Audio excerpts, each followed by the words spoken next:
Alright, hey everybody, welcome back to another session of Super Mario Galaxy 100%ing this run. So let's just go ahead and hop on right into things. Hell of an intro, I know already. But, I mean, I don't really have that much of a good way of starting things off right now. You know when you end up hitting the play button, or you just start doing something like you've been prepping your mind the entire day to start doing something, and then your mind just goes blank as soon as it's time to start doing the thing. Like when you're in school about to write an essay on something, you have a subject that you're getting ready to talk about, and then suddenly your mind just runs out of things to say, or just as soon as you turn on Microsoft, like Microsoft Word or whatever, you just end up going, huh, well there went my ideas. That's pretty much exactly what just happened as soon as I hit the play button right here. But whatever. If I remember last time, we finished going through was it the bedroom? Yeah, the bedroom. And we pretty much are now already over halfway to getting to Bowser in the center of the universe. Since, if anybody has seen my previous stream, I pretty much said that I'm trying to fast track my way into getting to the big Bowser fight. That way I can go ahead and start getting purple comets available, because purple comets are pretty much this game's way of trying to pad things out in the long haul, because, and I don't know why they decided to do this. I think this is something that was better in Galaxy 2 versus Galaxy 1. They hold off on basically not half the content, but I would say like a good fourth of the content by keeping it until end game, or post game, I suppose, in this case. But that's pretty much what I'm trying to do right now, is I'm just trying to fast track my way to the end. Now I've already got the engine room up and running, which is the bare minimum requirements for how many domes you need activated. Now I just need to go ahead and start getting enough stars to actually reach the center reach the last level, whatever you want to call it. And I'm thinking I'm gonna go ahead and just start with the engine room. I know I was over in the bedroom earlier, but I know that a number of people aren't really fans of the engine room, mainly because of the fact that, well, looking at what's going on right now, this is literally a mirrored version of the Honey Hive Galaxy, but it's a autumn theme, and even the M that was over here is in the shape of an L for Luigi, so it's literally everything about it is mirrored. Now, I know a lot of people aren't really a fan of the engine room because of the fact that I want to say pretty much every single galaxy is meant to be a replication of another earlier galaxy in some way or another. But I'm not exactly sure about it. Like, I can understand the whole repetitive nature kind of thing going on with this. But I feel like it's just allowing for more variety in terms of level layout. Granted, not in the case of Honey Hive here. Gold Leaf, it is, for the most part, literally just Honey Hive again, but it's mirrored this time.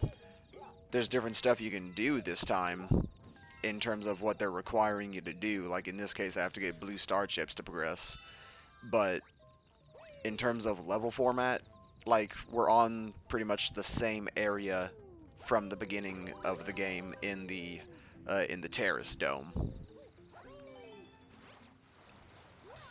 Now, with that being said, though, I do like the idea of the fall aesthetic. I think I doubt this is actually what they were going for, but I like to think that this was meant to, in a way, be paying homage to Super Mario World, where how in that game, after you beat the what is it? After you beat the Star Road, I believe it is, you will unlock a fall setting for the game, and that makes it so that everything is just in this sort of overall fall theme with a sort of Halloween aesthetic going for it. I'm not really sure why they decided to go for a Halloween aesthetic with it, but I don't mind it. Since they have it so that, like, what is it, Goombas are, or no, Koopas are Mario heads for some weird reason. I want to say the piranha plants were pumpkin heads, and then what was it? There was the... Shoot, I'm forgetting what the Goombas were. Well, I doubt it matters that much if I remember it or not. But basically, I get that kind of vibe when going to this galaxy, in some sense. Now, where is that last star chip I'm supposed to be looking for? I feel like I've already checked all the major areas, unless it's on the opposite platform over here. Which, in that case, how would I get over there? Wait a minute. Hang on. What is... No, hang on. Turn the camera around. What is with this right here? What is with that mystery coin? I don't think I've ever noticed that before. Like, what is the purpose of that thing? Hang on. I'm curious now. Like, how do I reach it in the first place, even?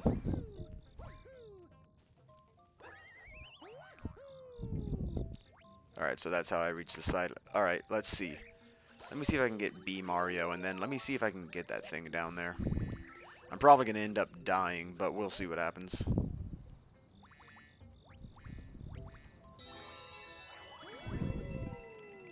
Huh.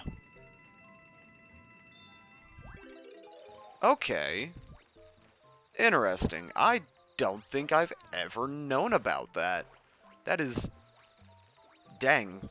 With how many times I've seen people play this game, I don't think I've ever seen that before. That's... Huh. Where does the pipe lead? It leads to this bonus room again, which I'm guessing there's going to be another rainbow star somewhere towards the bottom, so... Huh.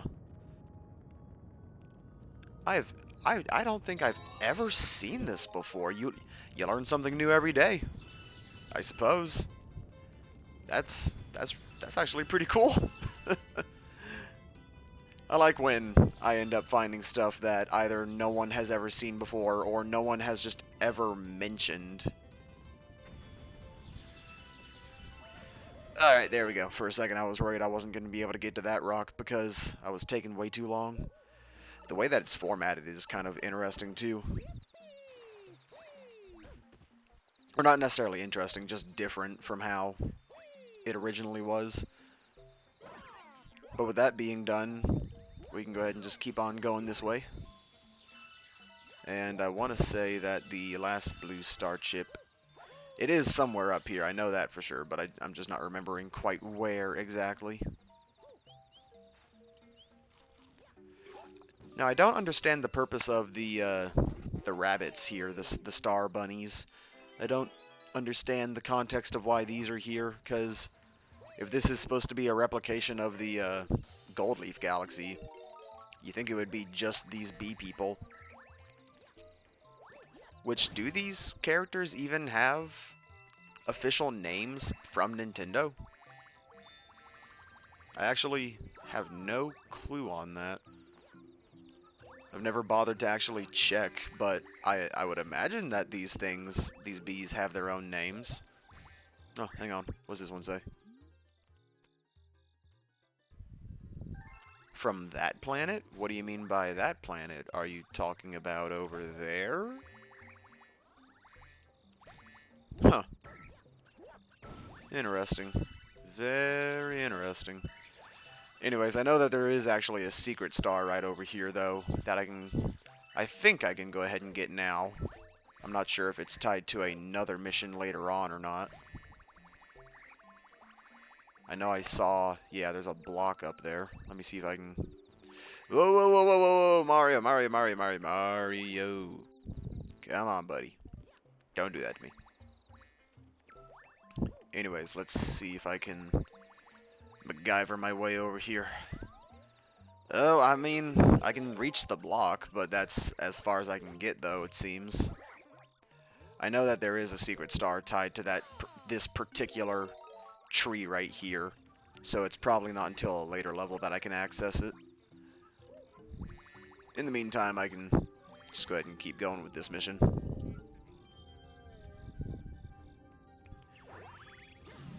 And I think we're actually heading over to the planet that this bee was talking about.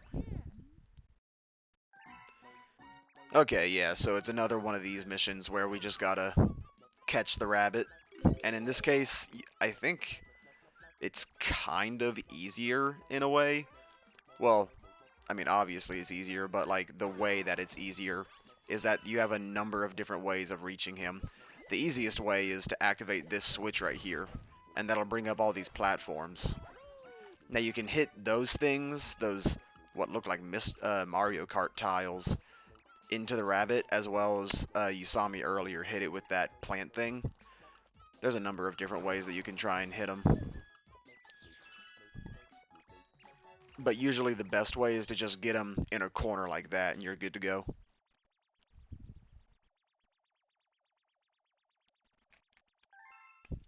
Sorry, I keep on getting a whole bunch of spam messages lately. I don't know what's going on with that. I keep on reporting junk, but something keeps on going. It's a whole bunch of AT&T stuff that I don't personally care about, and it's always sending me links that they are begging me to click on. Never click on any links that you know you have no idea what it is or what it's about.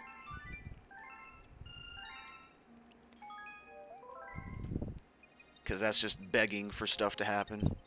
Now, granted, I would imagine that most people nowadays, at least the younger generation, for the most part, is smart enough to not click on those links because they've grown up in this generation versus older people. Mostly elderly people, where I'm assuming that's where those scam calls are trying to get the most out of their victims, pretty much, to get money from. And oh boy, it's the Cataquacks. I know how so many people love the Cataquacks. Everyone's favorite Mario enemy from Mario Sunshine, am I right, guys? Guys? But in all seriousness, I actually kind of like the Cataquacks. I know that people have beef with the red Cataquacks in particular because they deal damage. And I know that a lot of people just have beef in general with Cataquacks because of a certain mission from Mario Sunshine. But come on, guys, that was just one mission. Can't we get over ourselves? No? This is the internet. We have to pursue any and all hatred at all points at all times? Well, alright then. Anyways.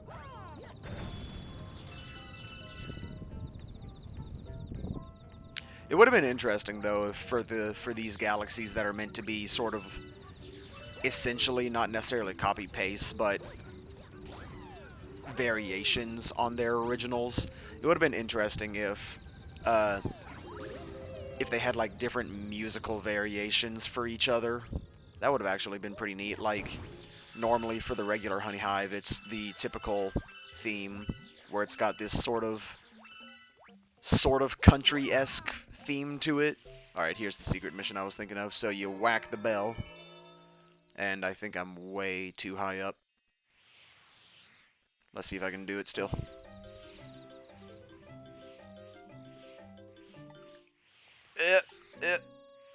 Come on, come on, come on. You can do it, you can do it. No! Come on, down. Up. And... No! No! Why? Why? Why did you do that, Mario? Why did you burst the bubble? I wasn't trying to burst the bubble. Wait, it's still ticking, isn't it? Oh, well. No, no, it is still ticking. Oh my god, it's ticking faster. Can I MacGyver this? Can I MacGyver this?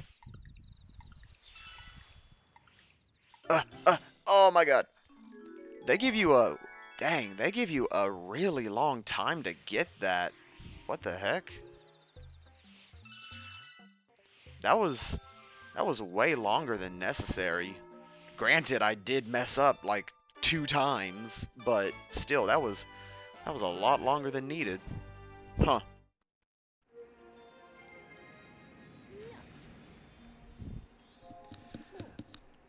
Sorry. Going back to what I was talking about before doing that secret mission, though. I think it would have been interesting that if for the engine room, with all these variations on the previous level ideas, if they had different music variations where, like I was saying, for Honey Hive, it's that regular country tune, but maybe for Gold Leaf they have some sort of like a more peppy beat to it, maybe, like have some percussion to it or something. Just some kind of variation that makes it feel a little more distinguished beyond this is literally just a mirror of Gold Leaf or no, Honey Hive. Something to make it feel a little more self-identified. Now, granted, of course, though, I'm saying all this when we should be keeping in mind... What was going on with the camera there? Anyways. We should be keeping in mind, though, that beyond this one island right here, this one planetoid, the rest of Gold Leaf is actually very different from the rest of the Honey Hive Galaxy. Like, there's nothing the same about it beyond this particular island. Because when we go up here, I believe, and we run into this Cataquack, I think there's a launch star on the other side there, so we want to head back that way. And yeah, I see it right over there. Like, you can already see just from looking at other areas, just looking around the environment, like, Gold Leaf itself is actually very different in terms of what it has. It's kind of a... In a way, it's kind of a weird hodgepodge between several different galaxies, actually.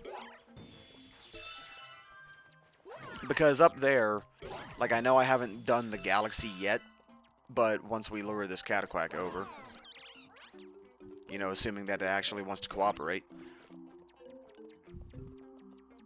When we get over here, this is meant to be the Gusty Garden Cube, but it's crushed down in size. And, like, everything about it is just smaller, more easily navigable. And, like, it's done on purpose. It's very much done on purpose. Yeah. So yeah, when people say that Gold Leaf feels like it's too much of a ripoff, I feel that's not necessarily the case. I feel that it's more just that people don't see Gold Leaf overall for all of its parts. They just remember the fact that there's the main island, or the main planet, and then they just go, oh, it's a Honey Hive ripoff. Alright, right now the gravity on these surfaces are actually being a bit wonky, so Mario keeps wanting to run in circles. Let's see, where is it that I need to take this Cataquack? I know that I need to take it over to this side of the planet, but it can't go over the hedges. So I think we bring it... Nope, not this way. We have to go around with it. So let's get its attention, bring it over here.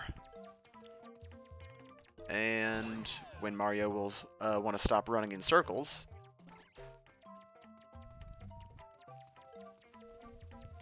we can go ahead and bring it over to this platform. And nope, that did not look to be enough. Let's try it again. Come on. Come on. There we go. And we're on basically the replacement M for this area, I suppose. And there's a lot of Cataquacks on this island for some reason. I keep on wanting to say island, it's planets. But I think that the... I think they placed these Cataquacks on here on purpose. Because not only, like, is there the one that okay, that one didn't just want to launch me at all, but not only is there one that we have to lure all the way to over here to get us near the launch star, but I think they were... Okay, how did I miss that? I'm pretty sure they were just trying to take advantage of the whacked out gravity and just have you be sent all the way flying back to the start, things like that. And then there's this little planetoid, which I actually do think is a nice enough variation from everything else.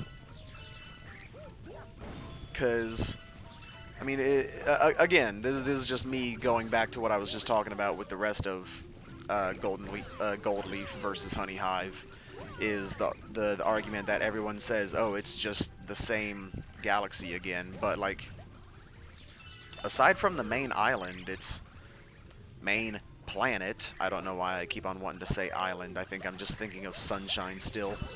Maybe it's because of the Cataquacs being in the area that I'm just getting some sort of weird PTSD, even though I still have yet to touch Sunshine. I do want to, though. I do really want to touch Sunshine at some point. I just wanted to start with Mario Galaxy, I suppose, since it's been such a long time since I last played. And I just felt in the mood. Talking about it being in the mood, though, to go a little off topic from video games in general, though. When it comes to my streaming content, like, obviously I've just been doing Mario Galaxy, and for anyone that's bothering to show up for my late night streams, there's also the Hyrule Warrior streams that I've been doing, which are just literally me just grinding about. Just doing whatever. Like, there's literally no point to those streams. It's literally just me trying to grind up my stuff in Hyrule Warriors, because that game is one that can take a long time to 100% if you don't know what you're doing, and unfortunately for me, I don't know what I'm doing to try and fast-track things. For those who are watching it at all, I haven't been looking at any guides or anything.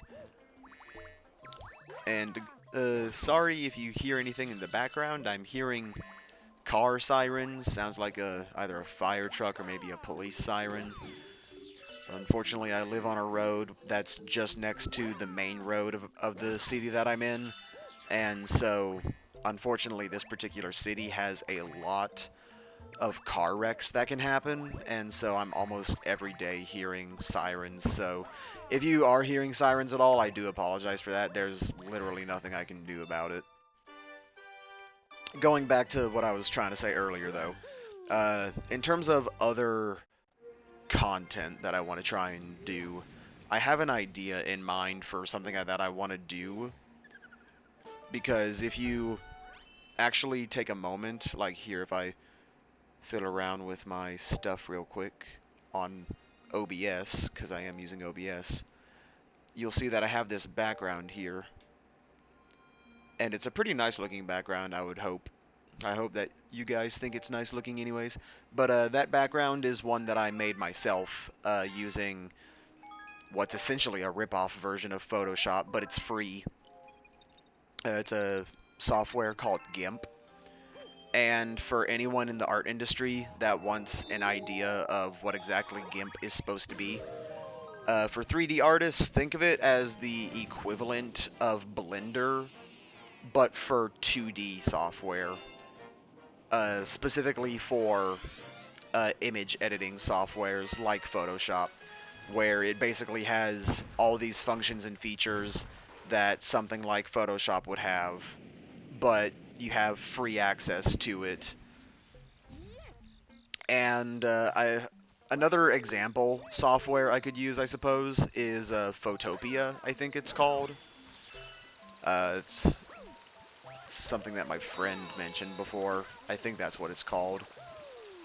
Photopia, where it's basically a browser version of Photoshop that is, again, free, and it comes with majority of the same features that Photoshop would have, but without having to pay subscription fees. And it's not technically an Adobe product, it's its own thing. And that's what GIMP is as well, where it is a community operated bleh, it's a community operated system software, and pretty much anything that you can do there, you can anything you can do in Photoshop, you can more than likely probably do in GIMP as well.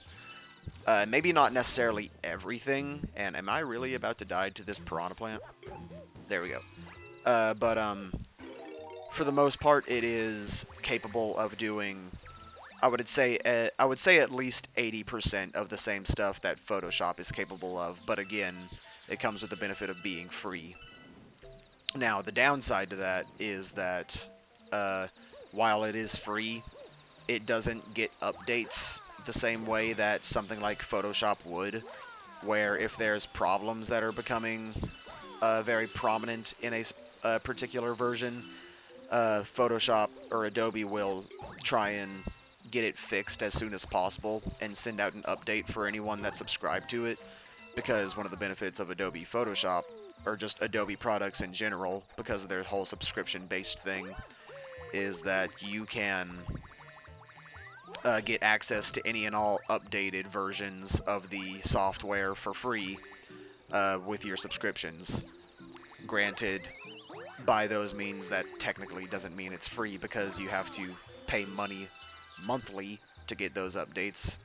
And if you're someone like me who doesn't necessarily use image editing software or any of those things all that often, compared to at least other graphic artists, then you're wasting a lot of money on it.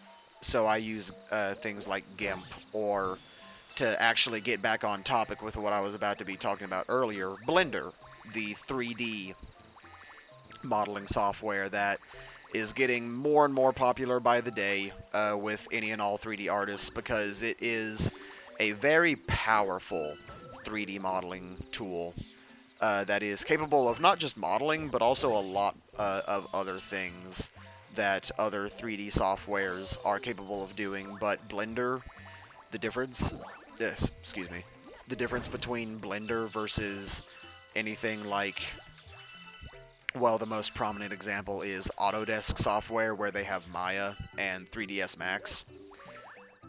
The difference in those is, just like GIMP, Blender is a community-operated system software, and so it comes with a lot of pros and a lot of cons, where the community, if you are trying to figure out how to do something using the software, the community that is built around it is more than likely going to have an answer for you, and that can include any kind of possible bugs that might be going on with latest updated versions, which Blender is constantly getting updated all the time. Like, what is it? I think right now we are either about to get, or we are already on version 3.5, which is absolutely insane, because, I mean, Blender 3.0 just came out like a year ago, I'm pretty sure. And for the longest time, Blender 2.9, I believe, was the version that people were using for a lot of modeling and animation when it comes to using free software versus uh, Autodesk products. But to actually finally get on topic with why I brought those things up, I want to... I'm not necessarily sure when I'll be doing this, but I would like to get into the idea of doing art streams at some point using Blender, because I haven't gone into it, but I actually went to college for video game design, and I learned a lot of things, obviously, from college, in particular 3D modeling softwares, uh, learning more about Adobe products beyond digital media classes from high school. And I want to actually try and get my foot into the game industry, whether it's a part of some big AAA company or if it's just doing my own thing, uh, whether it's indie. is pretty much just dependent on whatever ends up working. Now, if I were to go a little more in depth on it, I would say that I actually would prefer to do my own personal animation projects, because I really grew a fascination for animation back in high school, and it really helps that I had uh, experience with these softwares in high school prior to college, because I was able to get grown accustomed to these softwares in a way that I grew more and more fascinated and curious with how they operated as time went on. The problem is, though, is that ever since I got out of college, uh, things have just, I mean, basically life has hit, as it does for everyone else that gets out of college or out of high school, depending on whether you chose to go to college or not. But pretty much, I haven't been able to do as much of the stuff that I want to do, and I want to try and change that. And so one of the things that I've constantly fiddled around with in my head is the idea of doing art streams, because I feel that'll help encourage me in a way to finally get back into doing things that I went to college for, that I grew a fascination for. And so I'm not sure if I will be starting it soon, but I would like to actually go with the idea of... God, what am I trying to say? I would love to actually be able to do art streams, because then I could do some more interesting content beyond just playing video games, because pretty much everyone on Twitch does video games in some way, shape, or form. And granted, I know that Twitch is, like, yeah, obviously, first and foremost, it is a gaming platform for people to watch streamers play games, but it's been evolving ever since it first came out. Much like how Discord, uh, when it first came out, was meant as a way for a whole bunch of gamers to just keep in touch with each other. It's evolved since then to the point of where pretty much it's just a better version of Skype, or for newer generations, I suppose it's the better version of Zoom. God, I've only touched Zoom once, and it was for when I was trying to do an interview, and it was the weirdest thing trying to operate. Like, granted, I've only messed with it once, so I clearly don't know everything about it, but it was already just it was something that was... I feel that it's something that should have been worked on a lot more in advance. I'm actually making this way too close for myself. I'm actually almost about to lose this, dear God. That was way too close. But, like Discord with Zoom, Discord's basically a better version of it overall, and people have learned to use it for more than just talking about video games and stuff. A lot of people use it as their means of just keeping in touch with friends in general, whether it be from school or from some sort of long distance thing. And that's basically what Twitch is doing as well, where it's been evolving with what it's capable of. And I want to try and take advantage of that in some way. And I feel that art streams, considering how I'm wanting to actively get back into art, is something that I can try and do. Now, I know I just came into the engine room to severely jump off topic for a second. I know I just came to the engine room and just did Gold Leaf Galaxy, but I think I'm going to actually go back down, because I want to, again, try and just have a weird level of variation for everything. Because, let's see, the terrace, for the most part, is done. And I want to say that the fountain is as well. But I've been jumping back and forth like a madman between the kitchen, the bedroom, and now the engine room. And I think I'm going to keep doing that because I love chaos in a way that just makes things more entertaining. It makes things feel varied. And in this case, I'm going to go ahead and finally get around to Ghostly Galaxy and get access to Luigi, since Luigi has a whole bunch of content that is tied to him as well that we need to be able to unlock to continue 100%ing the game. And I gotta say, I love this galaxy in particular, with its overall aesthetic and just how it goes about everything. It's very, very unique compared to the rest of the galaxies, I feel. And it's one that I have a feeling is a lot of people's favorites. Now, granted, there's also the fact that this particular galaxy comes with a certain comet mission that a lot of people dread and or are in fear of. And oh god, I thought I was going to get it in time. But yeah, there's a certain Daredevil comet that a lot of people dread doing just because it can end up getting you antsy just with the fact that it's doing a whole bunch of it's throwing a bunch of stuff at you, and you're stressed out during the fight because you know that you can only get hit once. And actually, can I take care of you real quick? Yep, I can. Nice. And let's see if I can get you too. Nice, I didn't even need to use the function of this room where you're supposed to activate this switch and use the light. I'm better than that. But yeah, overall, I think this galaxy is a very unique one. And, oh, okay. For a second, you weren't popping up a bubble. I thought you were one of those toads that I have to physically talk to.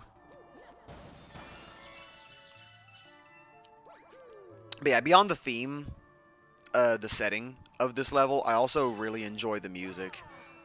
The music, I believe, is supposed to be a variation on the Super Mario World Boo House, I believe. And I love how... I'm not sure if it's orchestral or not, or if it is just MIDI, but I love how the instrumentation of it is it's making it feel more like some kind of a waltz. And that just makes it feel much more unique in that aspect, and it's just very fun in that way. And of course, like I was talking about earlier when we were doing Gold Leaf, there is, just like how that had a fall setting, all these Goombas are wearing jack-o'-lantern masks, and you actually gotta whack them once to get the pumpkin off, and then you gotta whack them again if you want to get star bits. Now before we go down there, we can actually go here. And this room is really weird. There's no actual purpose to it. It's just a means of getting a whole bunch of coins, like I think around 40 coins or so, maybe 50. Yeah, around 50. So you get a 1-up out of it, but beyond that, there's no real point to this room. Because, again, coins in the first Mario Galaxy are basically worthless. And, yeah, like, the only thing that we could get out of that is a 1-up, so it's kind of weird. Now, as we're going around the rest of this house, though, we can actually get a sneak peek right here with Luigi. Don't worry, Luigi. I'm going to make it a mission of mine to finally 100% this game, and then you'll be playable. Don't you worry, buddy. I guarantee it. Now, right here, you're supposed to get that key. And I like throwing myself in danger. I like making people stress out about my stupidity. I'm not sure if I'll get around to it at any time, but... Oh, written in Booish, eh?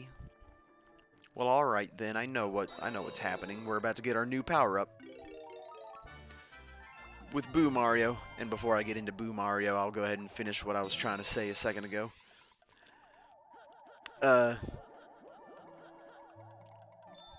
Yeah, that's it. Sorry, I had forgotten what I was trying to say. But, going back to the idea of I can end up doing things that can frustrate a lot of people. I was playing Kirby's Forgotten Dreamland, or Kirby and the Forgotten Land, not Forgotten Dreamland. I was playing that game, and there's one of those side activities you can do in the game, where with this one you can. It's supposed to be one of those tilting sort of boards where you have a marble that you're trying to tilt it and get it to the end of like some kind of pathway. Think Twilight Princess with that one uh, area in the fishing area of the game where they have just this random little side thing you can do where you gotta navigate this ball throughout this obstacle course pretty much. And it's basically like that, but there's much more actual gyro tied to it because it's on the Nintendo Switch and they want to try and make use of the gyro as much as possible. But I was going through that, and I was able to get through the regular stuff pretty easy. Like the first two levels, anyways, I got through pretty easy. It was the third one where it's the hard setting, where it gets a little more tricky. It does get a bit more tricky. But my buddy, my roommate, was downstairs at the time, and he was watching me do it. And when it comes to games like those, I like to just rush things a whole bunch, and so I was just full tilting the board the entire time, and so Kirby would be going at max speed throughout the board, and I was able to get through most of the board pretty easily until I reached the end half, where you have to make some more tight movements compared to the rest. And I fell to my death. But, oh, I was able to get the one up that way. Hey, whatever works. But, I was doing I was rushing it, and I kept on failing right at the end segment where you're supposed to make tight movements, but I didn't want to slow down and take my time. Because I was like, no, I gotta do it fast, because if I do it fast, that means I get a faster time, which means I get a better reward, which you do actually get a better reward if you do it under a certain time limit. So it's like, you're having to balance yourself between going fast versus being stable and in control. I don't want that stability and control, I want to go fast. So I kept on dying over and over and over again, and it was frustrating the shit out of my roommate to the point where he was getting so angry about it. Like, he was getting legitimately upset about it. I thought it was hilarious. But real quick, there's a launch star over here, but I thought it was so funny. I wasn't getting upset at all. I was laughing a whole bunch about it because I just thought it was funny that I kept on doing stupid shit, and he just kept getting more and more frustrated because I was doing the stupid stuff. And he was like, "Why don't you just take your goddamn time?" And I'm like, "I don't want to take my goddamn time. I want to get done fast." And so he kept seeing me fail over and over until I finally got around to actually doing it right. And he was like, "Oh, thank God, it's finally over." And then I saw that there was a harder version for it, and I was like, "Oh boy, this is about to get fun." And so for the harder version, it changes up the course a bit, where there's Gordos, the spiky guys, and for the hard stage, it actually makes it so that you don't have the barriers during the tighter segment, where the barriers are meant to help as a way of getting yourself to stop, and in case you end up going too far when tilting. So with that in mind, I just kept going like a mad lad at first, and my roommate just got so infuriated by it. I'm sure he had something to do, but he ended up leaving because he just couldn't see me doing what I was doing. It was so good. But inevitably, for that particular one, I did have to actually slow down because for that last bit where you're having to zigzag, you legitimately do need to slow down to get through that segment because I kept dying there just every second. But I considered my before doing the extra hard mode version of it, I was considering myself at a net win because I noticed how many of the God, whatever the name of the currency in that game is, if it even has a name, the star coins, I'll just call them. I noticed how many coins I was going through just trying to do the regular version. And I was like, hey, as long as I manage to get it before I lose this much, I'll consider it a net profit and a success in my book. Granted, I didn't say that until after I had already died like maybe 5 or 10 times, but who cares? Whatever. As long as I managed to get, uh, as long as I managed to complete it before losing as much money as I did, I would consider it a win. And on the last try, before I would have to have admitted that I was at a net loss, I was able to get it. And I was so happy, even though literally I only ended up getting like 5 coins back because of the win. Because of the reward money, evening things back out. But then the harder mode came around, and doing that one again, you have to do it under a certain amount of time, and you will actually get 999 of those coins, which is a lot actually in that game. And so I just kept rushing it again, but I knew that I couldn't get past that segmented portion without having to slow down. So my buddy, he came back downstairs after a while and saw I was still doing it, but I was on the harder segment now. And so he was like, "Oh wow, you're actually slowing down, huh?" And I was like, "You shut up. You shut up. I don't hurt my pride any more than it already has." But I was able to finally get around to doing it fast enough and getting the max reward. And then I found out that the previous 2 difficulties had harder mode versions because I didn't realize that they had harder mode versions. And then I ended up completing both of those. I think I completed the easiest challenge on its second difficulty in the first try, and I think the second one took me 2 tries. But that was nothing compared to how many deaths I had with the hard mode extra hard version. And so yeah, when it comes to frustration, I was very purposefully making things so much more difficult for me, but in a way that I wasn't getting upset. I just thought it was funny.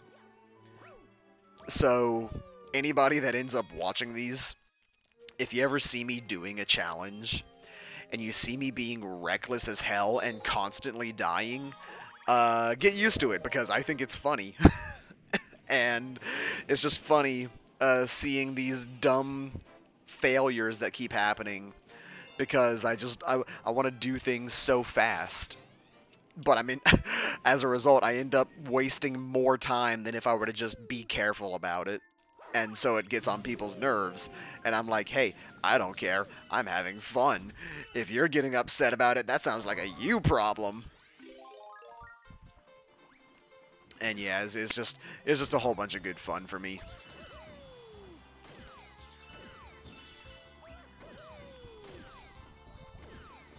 Anyways, we're back in what's the name of this galaxy again? Ghostly Galaxy? Yeah, Ghostly Galaxy. I was wanting to say like Boo Mansion Galaxy, but I might be mixing it up with another galaxy in Galaxy 2, I think. But let's see. Oh yeah, this mission. We're about to do the Boo Race mission. This mission's not that hard actually. It's actually pretty easy.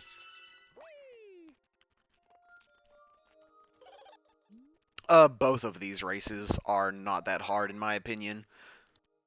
I do like the idea of this Boo though in particular, where he's supposed to be just this racing Boo, I guess, and I like that he has a helmet with a visor on there. That's actually pretty neat looking and kind of funny. But this whole racing segment, this first one, is not that hard at all because you just gotta get through these pull stars quick enough. And in terms of obstacles, there's nothing too major of an obstacle that's getting in your way. The worst that'll trip you up are these meats, because you might be letting go of the pole stars early, and that's going to cause a bit of slack. But one of the things you can do is go for this sling star right here, and assuming you manage to grab onto the pole star, you can get a massive shortcut to these planetoids, and then as long as you're not messing up in any major way, you're guaranteed to get this one easily. Like, even with me hitting that mine there, as long as you just grab the star, you'll usually... The pull stars are pretty good about pulling you in with a certain amount of momentum. Now, thankfully, though, for these missions, they don't pull a Mario Sunshine, where you gotta do the mission again, but you have to do it under a certain time limit now to be able to get a second star. Depending on the mission that you're doing in Sunshine, that can be a pain in the ass. And I am not about pain in the asses. Ugh. I know that if I ever end up doing a Mario Sunshine run for Twitch, you can guarantee that I am not doing a 100% run of that game, because I don't care what you have to say, but 100%ing Sunshine, I've seen the torture that people go through to 100% that game, and it's awful. Why would you want to subject yourself to that? And for a lot of people, like, yeah, you can find amusement in the suffering of others in that regard, but, like, for me, it would be boring just seeing these people just struggling to find these things, where to the point of where it literally just becomes a tedious checklist that you have to go down. Now, depending on the person you're watching, obviously, they can make it entertaining in some way if they are good enough about it. But I honestly feel that because it's such a tedious task that you have to do, I would not... I don't think I would... I don't think I would be able to make it enjoyable enough. Now, granted, I'm obviously saying that about how things would be right now, but again, like, even in the future, if I end up getting better with Twitch, if I end up getting more followers and whatever, I'm still not going to end up subjecting myself to the pain that is 100%ing Mario Sunshine. I'll probably try and go after all the natural natural shines that I can get without having to get blue coins. But you can probably guarantee that I'm also not going to be doing the 100 coin shine sprites, because those ones, it's literally tied to if you chose the right mission or not. Just like the blue coins themselves. If you did not choose the right mission, also I shouldn't have done that sling star yet, because there's actually something back there if you don't do that. I forget what it is, though. It's probably nothing more than a 1-up. But, oh, well. If this takes me back there, we'll see. But I doubt it. No. Oh, well. But yeah, for Sunshine, I don't think it would be possible, for me anyways, to be able to make me doing a tedious task of just going down a list be entertaining for you guys. Because that's basically what that particular run would end up being after a while. Just a tedious list. Now, granted, I would try and do things in a way different from how a lot of other people would do it, where I know that a lot of people would... Ooh, I almost died there. Oh, God. Oh! Dear God, Mario, calm down. Calm down, mate. But, I know a lot of people will usually end up doing it where they would complete all of the levels, and then they would go ahead and do all the blue coins all at once. But that would make it even worse, I feel, where you're just making it even more suffering in that regard, because if you aren't spreading it out, granted, I know that you can't get all the blue coins in an area at once, because there are some blue coins that you have to get Yoshi to be able to get, or you need to... I'm not sure if this is the case for all of them, but I'm pretty sure that for some of them you need to get a certain nozzle, and you don't get all the available flood nozzles at the same time. Like, you can only get them after you've completed certain levels, I believe. Because it's not like you unlock it at the beginning of the game, and you get them accessible for every other area. No, I think you have to unlock it for each area, like each world.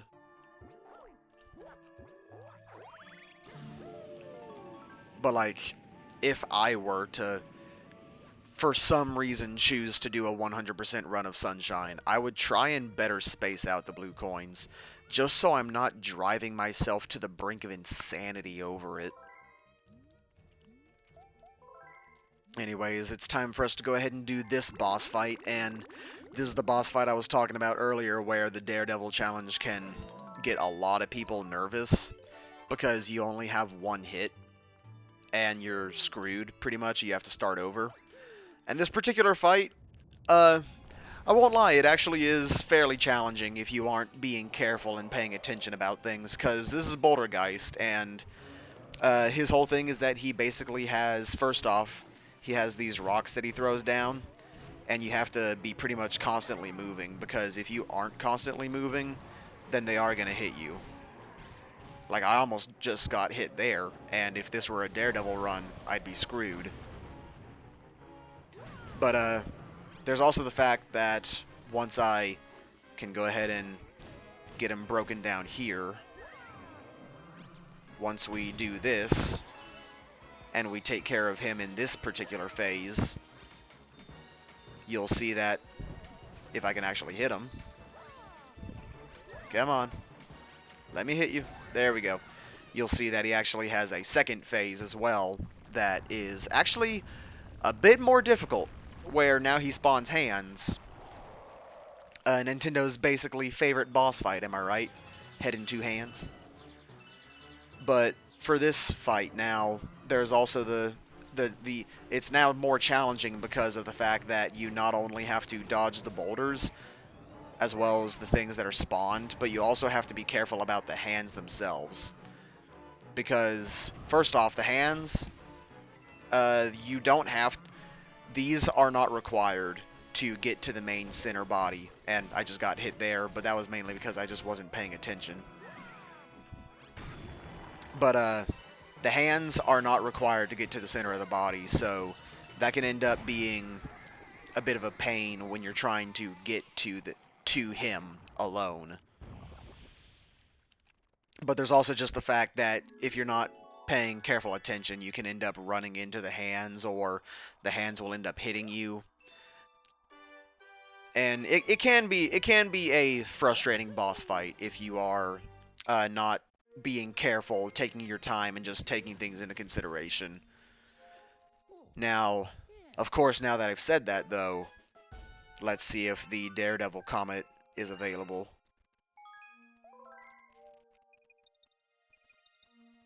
Let's see if it shows up. Yep, it's already here, so let's see if I can do it. I got hit once, but that was mainly because I just wasn't bothering to move. But let's see how things go. Let's see if I can do it in one go, or if it ends up taking me 100. Because I remember as a kid, granted I was a kid, I was like, what, 10 years old probably? Probably younger than that. Or let's see, no, this game came out in 2007.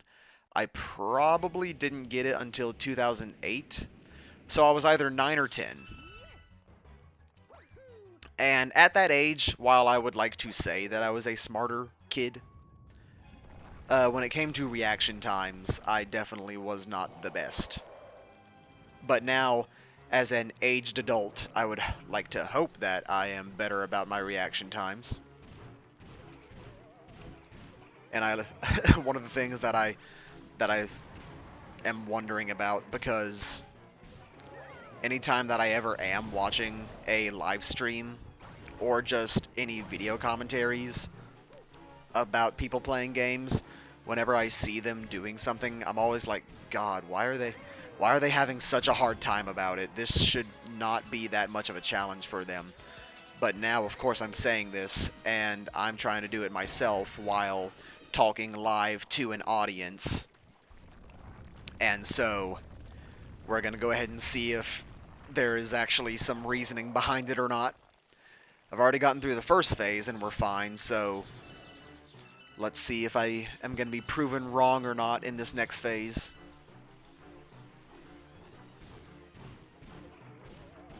I want to say that it's guaranteed that he'll always pop up at least 2 bomb boos, but I'm not entirely sure on that. Okay, yeah, no, he just proved me wrong there, so he only popped up 1 this time. Now, one of the other things that we got to keep in mind, though, for this boss fight is that even though I've destroyed 1 hand here, it's probably... Yep, it's about to pop back up right now, just in time. So, the other thing about this fight that you got to be careful about is if you do take out the hands, just try and keep in mind when they're probably going to end up respawning. And just try your best to be careful about when you're going to start engaging him. And alright, we are already done. Yep, did it first try. So, I don't know what makes it so hard for others to do. Unless I'm just some genetic freak that is capable of doing multiple things, both speaking and execution-wise. I don't know.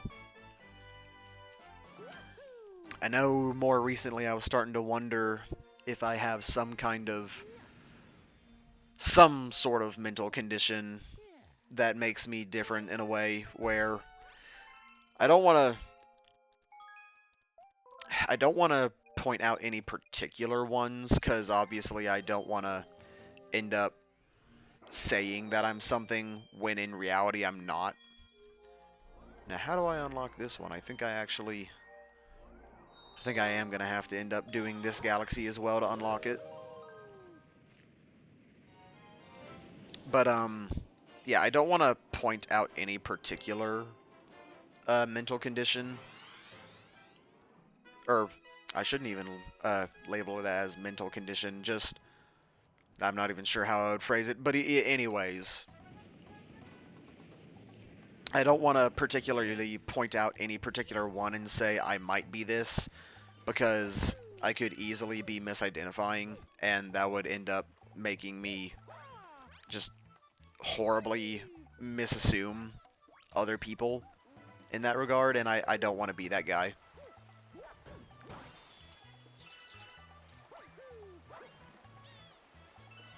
Anyways, if we're to move on from that subject anyways, welcome to Beach Bowl Galaxy, a galaxy that I know a lot of people have mixed opinions on, or not even really mixed opinions on. I know that a lot of people just aren't a fan of water levels in general, and I can agree that most water levels in games aren't the best, but I don't know, there's something about Beach Bowl Galaxy in particular that I feel it does something right.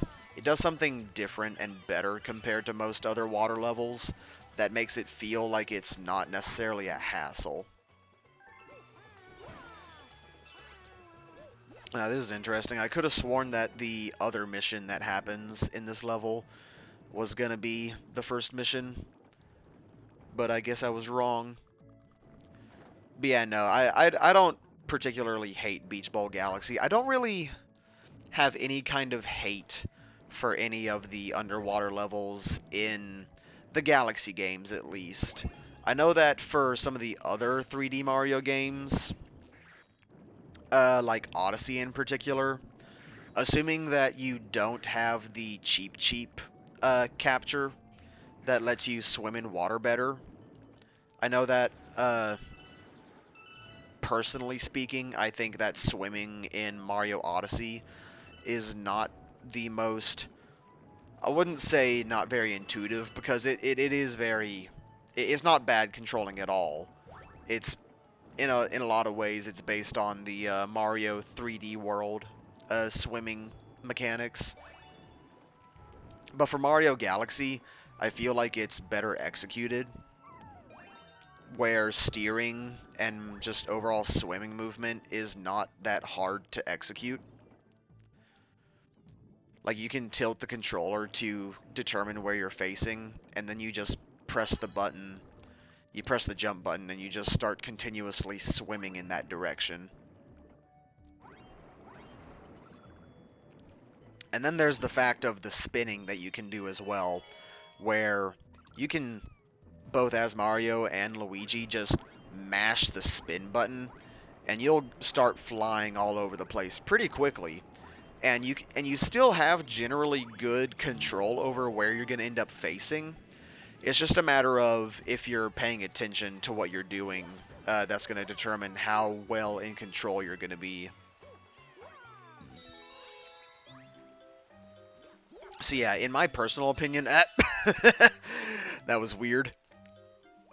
But yeah, in my personal opinion, I feel that swimming in Galaxy is probably one of the better swimming mechanics overall in the Mario games. I say that, and then I immediately just walk right into a piranha plant.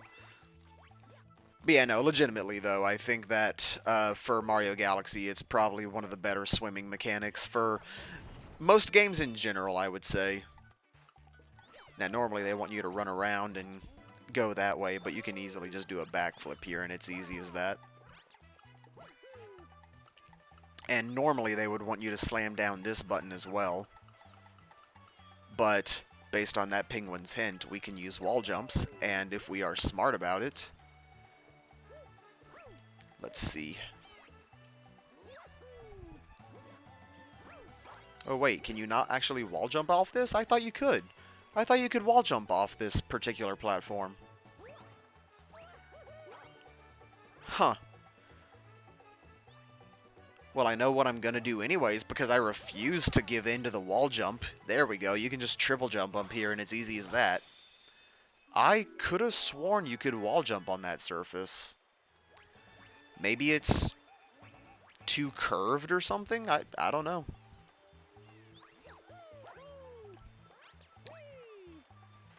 Anyways, let's go ahead and just grab the star and keep going.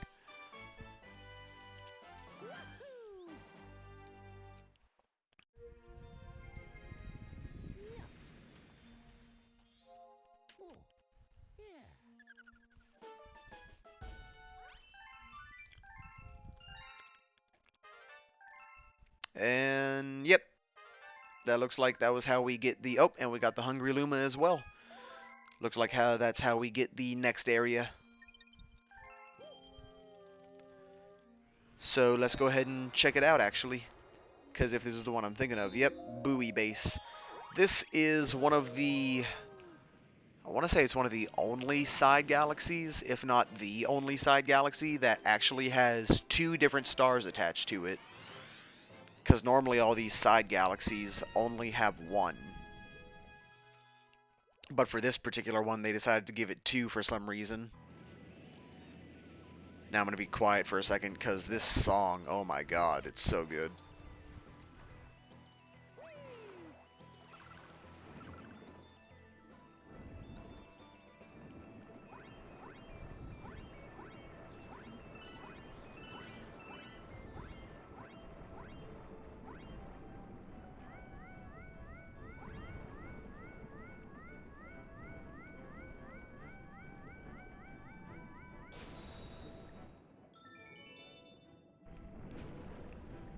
I know it's kind of harder to hear it because I'm underwater, but now that we're back out here, you can hear it better. But this song, it's so good, and what sucks about it is that this is the only galaxy that you hear this song in.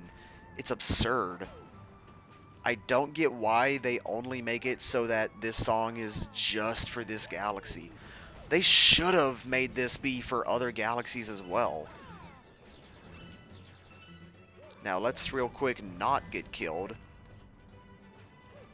And we can go ahead and get our secret star for this level, because this is actually the secret one. And as you can see behind the cage, that's actually our next green star. Now, assuming I can actually get a bullet bill that will follow me and not blow up immediately. And assuming I don't electrocute myself. Alright, it looks like I'm going to have to lure over a different bullet bill because these two keep on wanting to detonate on each other. Let me see if I can lure this one in particular.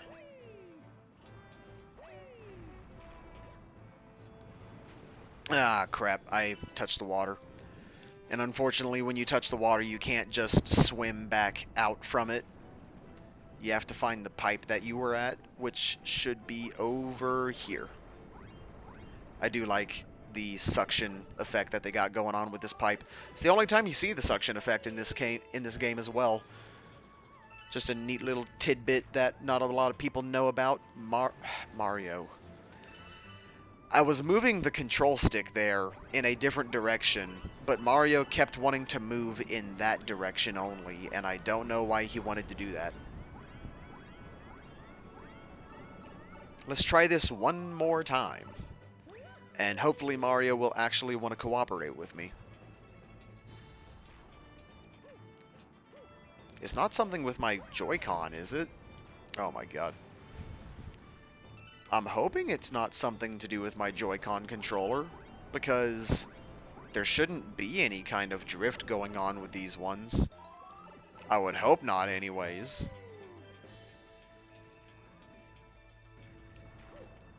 Now, I do know that Mario Galaxy, even though it technically does have 360 control, it's not completely 360. It's kind of pseudo 8 directional. So even though you're convinced that you are moving in a 360 movement, there may be points where Mario is just continuing to move in one direction, even though you've clearly tilted the controller in a different direction, but it's still registering in that area. Like Mario just keeps wanting to go over in a certain direction. And I want to say that issue was in the Wii version as well. And I don't necessarily want to say that that is at the fault of the game devs. I want to say it's more just a result of the gravity mechanics sometimes not working the best as they should.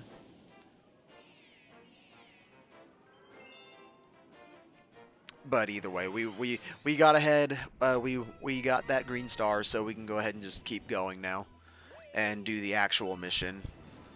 Now, for the actual mission, you still need to go down here, and just like before, you need to lure one of these torpedo Teds, I think they're actually called.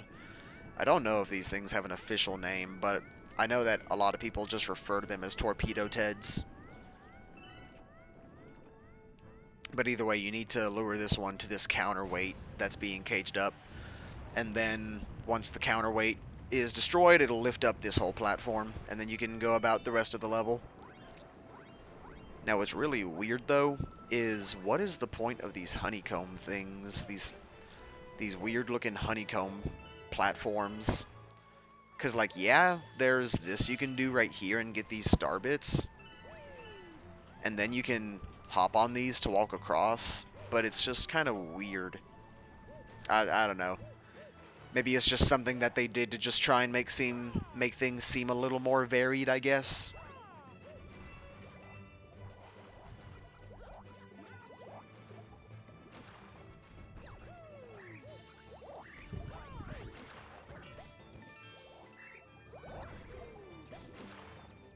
This music seriously is so good, though.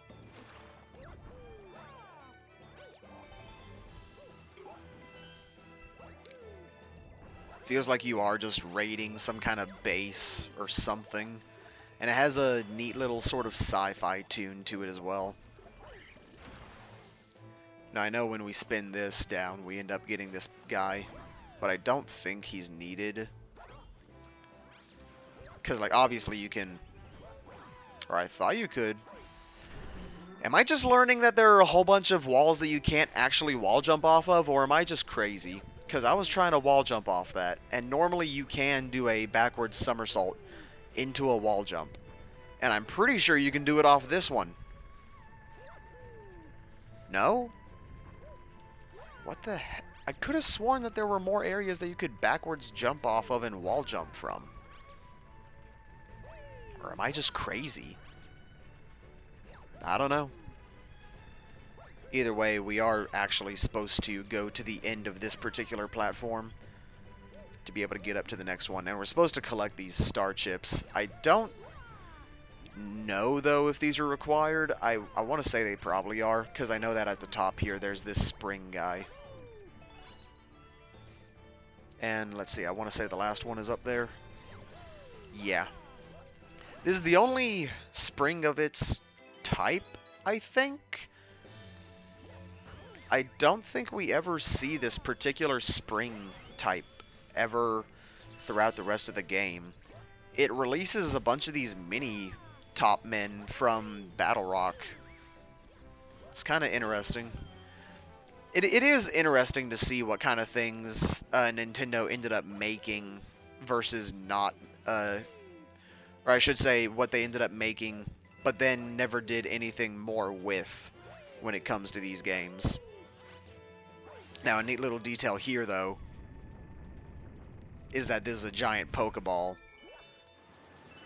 And I think it would have been really neat if they actually had it so that there was a sound effect that played that sounds like a Pokeball opening from the anime. That I don't know. That just would have been really cool to me. Anyways, that we have we've gotten both of the buoy base stars, so now we are unfortunately never going to be able to hear that song ever again.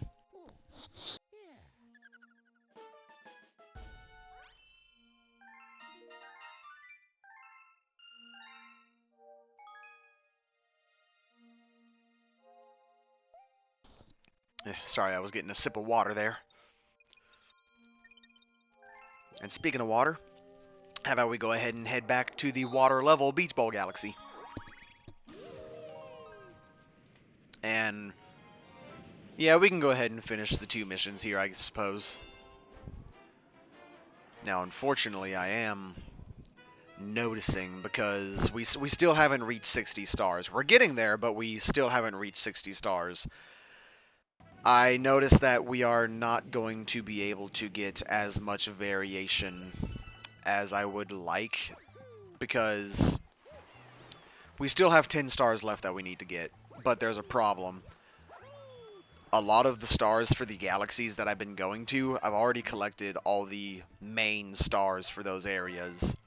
And so, when it comes to going back to those galaxies, the only time I'm ever going to be going back now is just for purple coins. And that is going to suck. Mainly in the sense of, it's going to be just repetitive versus what I wanted to do, where it's gonna not be as repetitive feeling. There's gonna be more variation like I've been trying to do. I like this, though, for this mission, to go off tangent. I like how for this mission you end up stealing this kid's essentially passing grade from him. And then we end up... I hope that there is another one. Okay, good. There is. There's immediately another one. Oh, God. I have never done that before. I think I shook my... I gotta be careful. I think I shook my nunchuck, or not my nunchuck, my Joy-Con a little too hard. And that registered Mario as throwing the shell. So, I've never destroyed the gold shell before. For a second, I was legitimately worried that I was gonna be like, oh, God. Is it gonna respawn? Thankfully it did, though. And yeah, this mission is really easy. Honestly, like, you know what? I'm gonna do a little more exploration because this mission is way too small. It's way too small. Cause the only thing you do for this mission is just get that shell. And everyone who plays this game and then goes back to replay it, they know where that shell is. And so they just immediately do it and the mission's done in like 10 seconds. I don't want to do that. I want to be different. I want to see this penguin do Naruto running. Come on.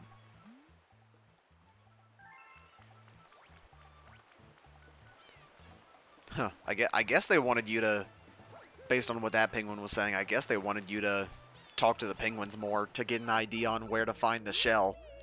But, there's not a lot of areas where you would have to try and figure out where the shell is. Now, I don't know what is going on with this particular area, with this particular bonus room. I don't know what's the purpose to this weird as heck wavy design that's going on. But it's an easy way of getting a 1-up, that's for sure, and a lot of star bits too.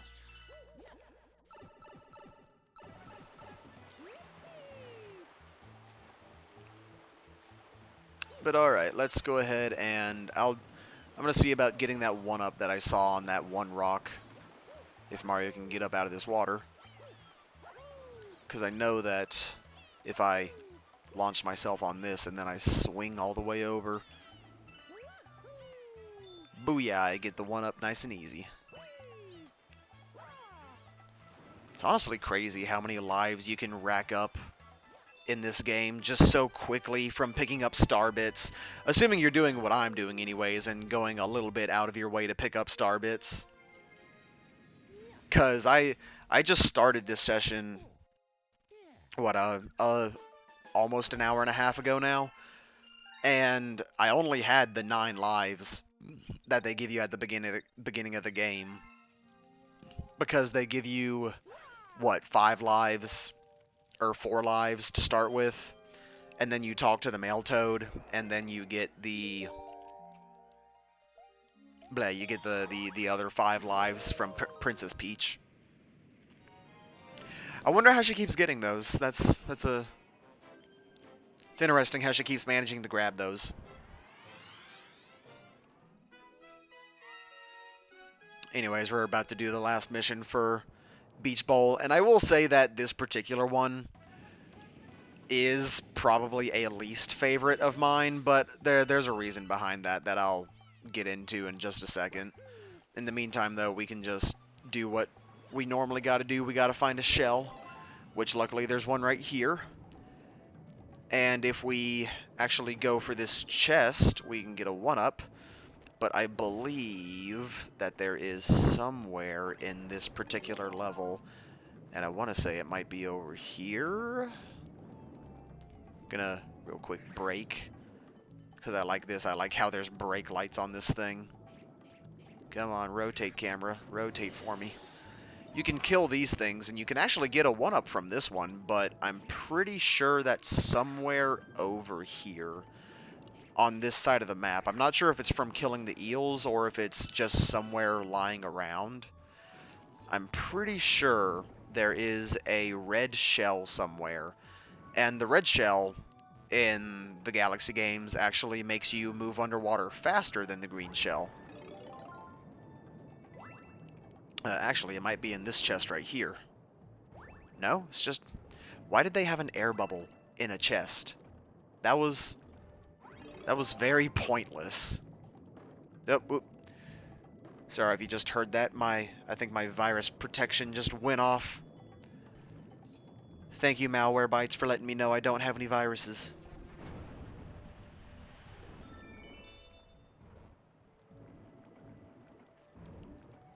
Could have sworn that there was a red shell, though, around here. Or maybe I'm thinking of somewhere else. Maybe I'm thinking of a different galaxy. I don't know.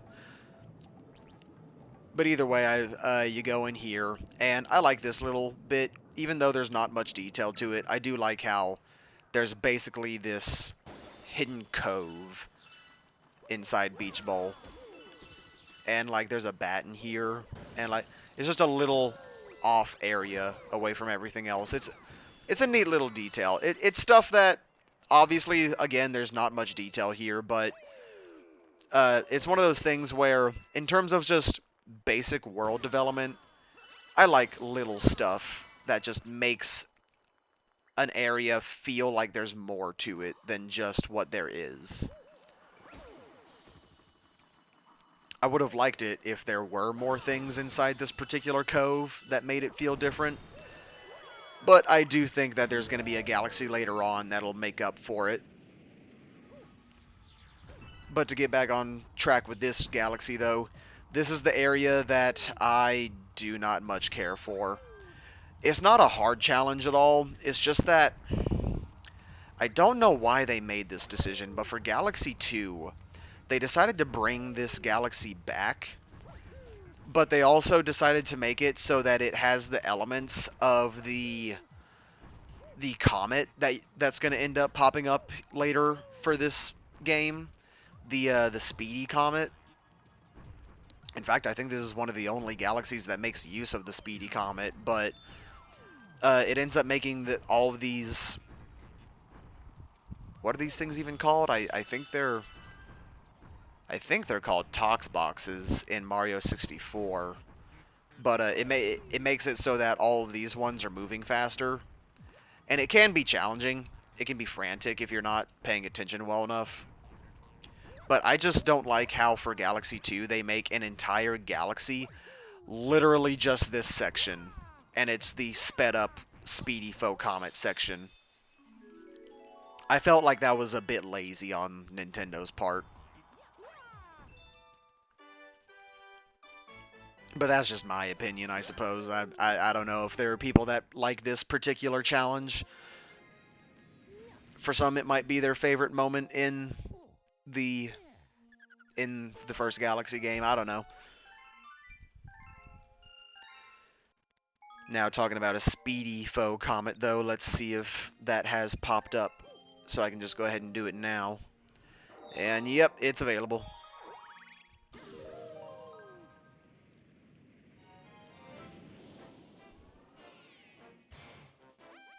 Now, there's also a secret star, though, and I'm actually forgetting how to reach it right now.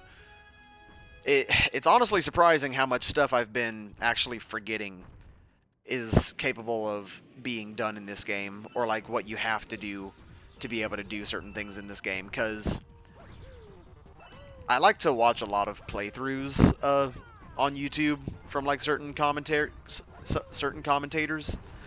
and Mario Galaxy, obviously being a game that I grew up with and loved to death, I would watch those, and I would perfectly memorize where everything was, but for some reason, I'm just not having that recollection here, and I don't know if that's just because I'm recording myself or not. And you're seeing why I don't like this challenge, because of the whole speed up segment. Now granted, I'm trying to do things the faster way, and I could be doing things slower. But like I said earlier when I was going on my Kirby tangent, I don't do slow. I do fast. Even if it ends up killing me in the long run. Just like now. So get ready to sit tight and sit comfy, everybody, because this is something that's going to be going on for a hot minute. And you don't have to worry about me running out of lives anytime soon, considering how I can just jump to that one easy. Okay, I keep on angling myself wrong for that jump. For some reason, Mario keeps on turning more right than I want him to at that jump. I'm going to try it one more time, and I will attempt to go about it a normal method.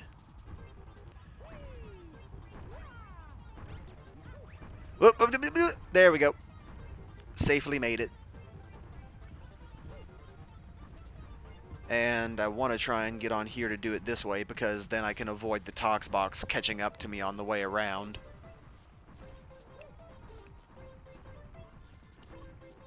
Gotta be careful right here, because these things are moving fast enough that if you are not being careful, they will easily crush you. Even the areas on these undersides where you think you're safe, there's still very much a possibility that they can crush you if you are underneath, like right on the side.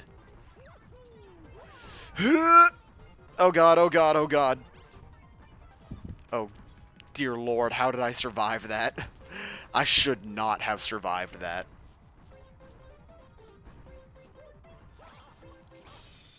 Thankfully, though, I don't have to do it again. So the frustration didn't have to last too long. Thank goodness.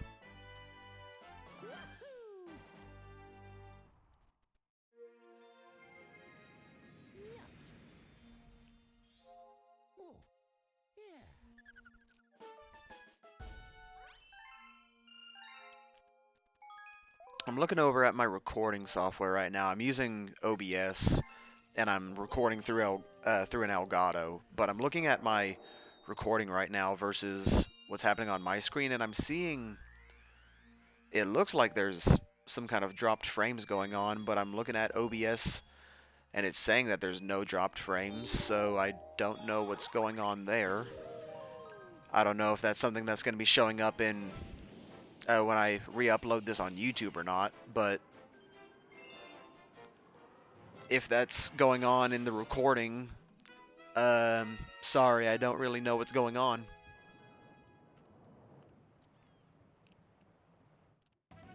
Alright, now when it comes to the secret star for this area, let's see, I think it does involve those underwater chests, though. I think there's an underwater chest that has a launch star, I think.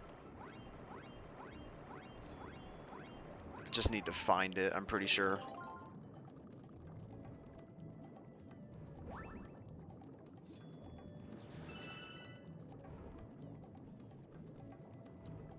I know it's not this right here. I just wanted to see if I could kill it.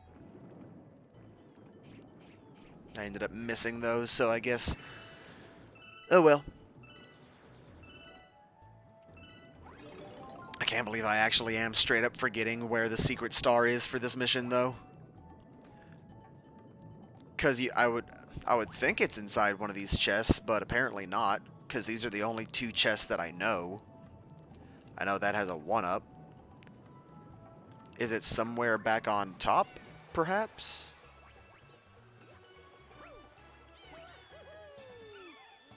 I'm not seeing anything over here. There's really no points to any of these islands right here. Now, I saw you said something. Shells are harder than rocks. Is that supposed to be a hint, mayhaps? Is there a rock I need to be hitting down here? I know that there's this rock right here, but that was how I get to the main stuff.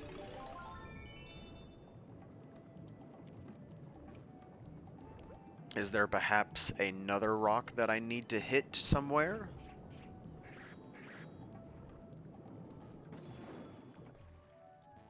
I wish I could rotate the camera so that I could see things better on this side. One of the things that I definitely miss about Odyssey, being able to actually have 360 control of camera.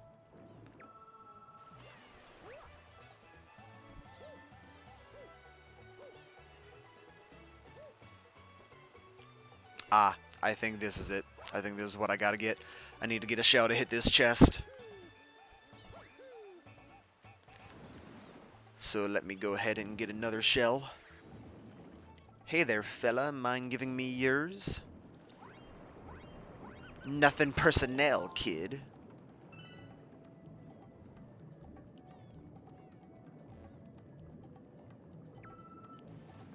I will say, I do like the music in... Oh, okay. I do like the music for Beach Bowl Galaxy as well. It's a nice, cheery song. It makes me feel very much in the mood for the beach. Even though I'm not that much of a beach person myself, I would... It feels like whenever it comes to real world settings, or just areas, when it comes to preferences for people, when it comes to where they want to vacation, it's always one area or the other. And in my case, like, I don't mind the beach at all. I feel like I would probably enjoy my time better if I were on like a tropical island versus just the beach. Because personally speaking, I feel like the beach alone doesn't have that much to offer. Because, I mean, yeah, there's swimming in the ocean, but beyond that, the beach just has sand. And that's pretty much it. Unless you are someone who likes to go snowboarding, or not. Why did I say snowboarding? It's because I'm Ice Mario, I'm pretty sure. But, legit though, like, unless you're someone who does surfing, I don't think there's going to be much of any kind of enjoyment at the beach that you can do beyond one day anyways, because I feel like a lot of people, when it comes to vacations at the beach, they're always going to some sort of a hotel or something and staying for like a week or something, and I'm like, no, that's way too long. That's just way too annoying. There's not enough stuff to do at the beach to justify being there for that long. And hold up. This water doesn't kill me? I could have sworn that because this area was ice, that the water was considered cold water. Just like a later on galaxy over in the bedroom. I could have sworn that this was going to damage me, but I guess not.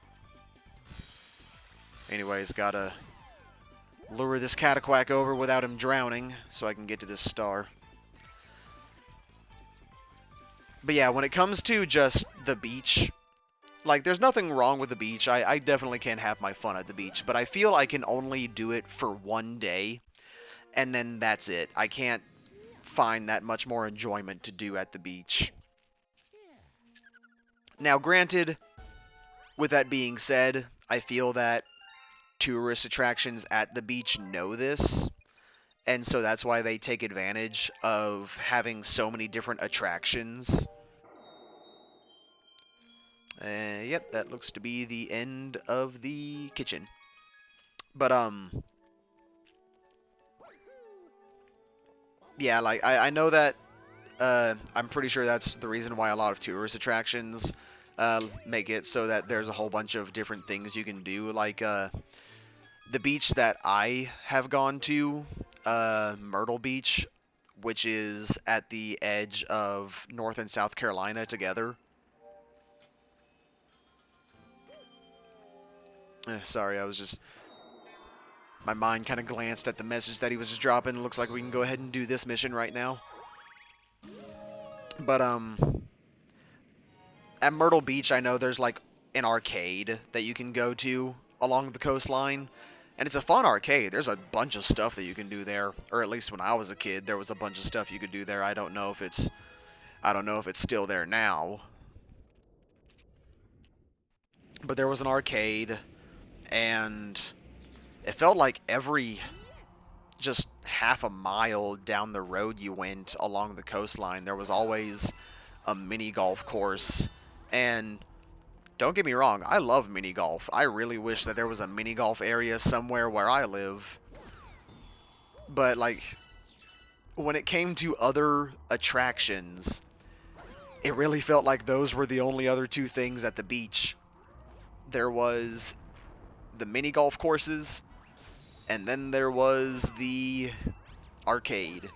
And that was pretty much it. You had water, sand, arcade, mini golf.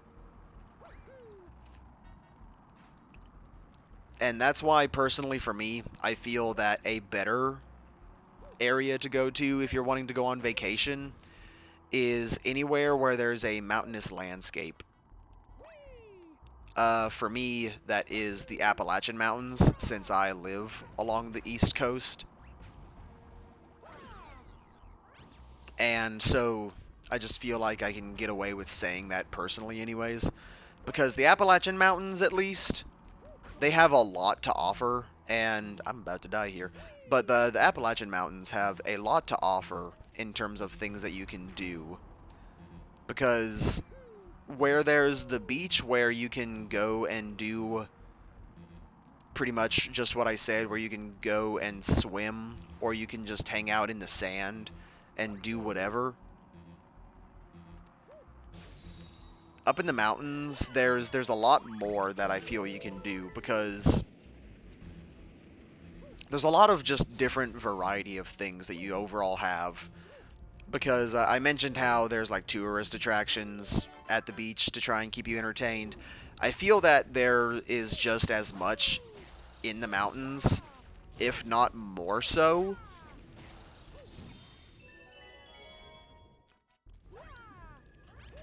But I think that's because of just the fact of what the mountains entails. Real quick, we're about to have this boss fight, though, against Bowser Jr. And by against Bowser Jr., I mean that we're literally just gonna be fighting King Caliente all over again. Like, it's literally the exact same fight. I think they gave him a different texture design? Yeah, a different texture.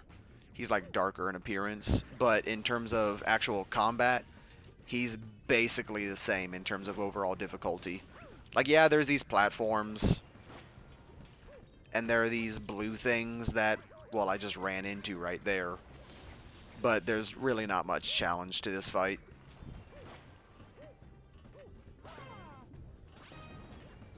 Now, he does start off going ahead and already doing immediately knockbacks. So you gotta go ahead and play tennis sooner than later. And he does spawn a lot more of these blue things, so it can get chaotic in the sense of you're having to move constantly because of the platform and all these enemies constantly coming around. But beyond that, and like, yeah, there's meteors now, but as long as you're just paying attention, it's really not a hard fight. I say while I miss that coconut.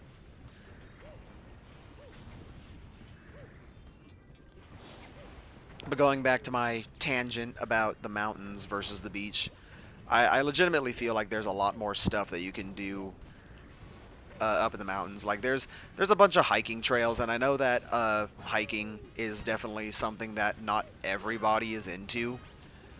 But I would say that just depends on what kind of trail that you're going to, because unlike the beach where it's just sand that you can walk along the coastline of, the mountains has a lot more variety in what there is available to you. You can walk down certain trails where there might be a river that'll be next to you, and you can walk alongside it and see it flowing alongside you. Or you can have these huge towering formations of rock with like all kind of plant life that's growing on them, and you're just wondering like, how in the world did that manage to grow there? Just a whole bunch. There's a lot of variety in hiking alone that makes it good, especially with the fact that for the Appalachian Mountains especially, there's, first off, so much to the mountains alone. It literally makes up the entirety of the East Coast, or majority of the East Coast anyways.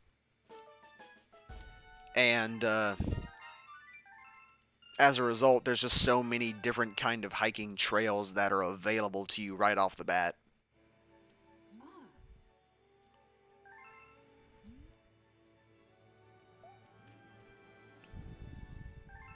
So based on this conversation right here, I'm not entirely sure if, because in the previous mission, or not in the previous live stream session, I should say, I unlocked the engine room, and she was saying that we just need to gather enough of the.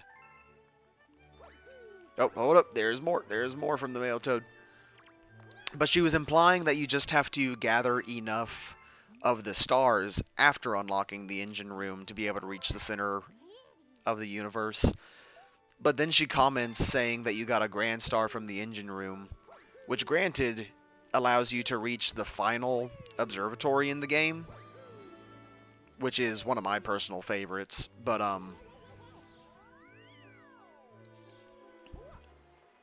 God, where was I going with this? I completely lost track of things. Anyways, Luigi, we got a Luigi mission, and it's in Battle Rock. And look at that question mark, it's green. You know what that means? We're getting our last green star, folks.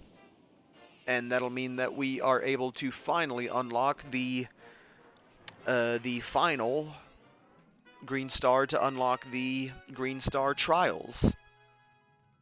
So that'll be fun.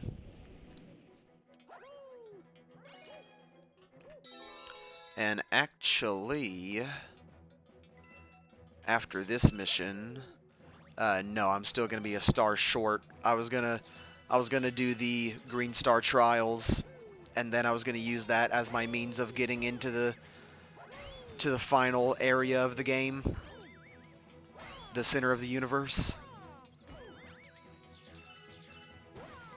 But I think I'm gonna have to get one more star before I can do the trials and then do that.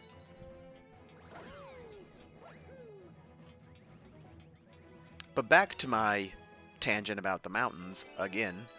Yeah, there's hiking trails, but there's also, like, you can actually ride down those rivers I was talking about that you might be hiking beside.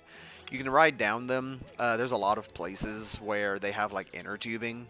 Like you can actually rent an inner tube for the day and just ride down that river and just enjoy yourself.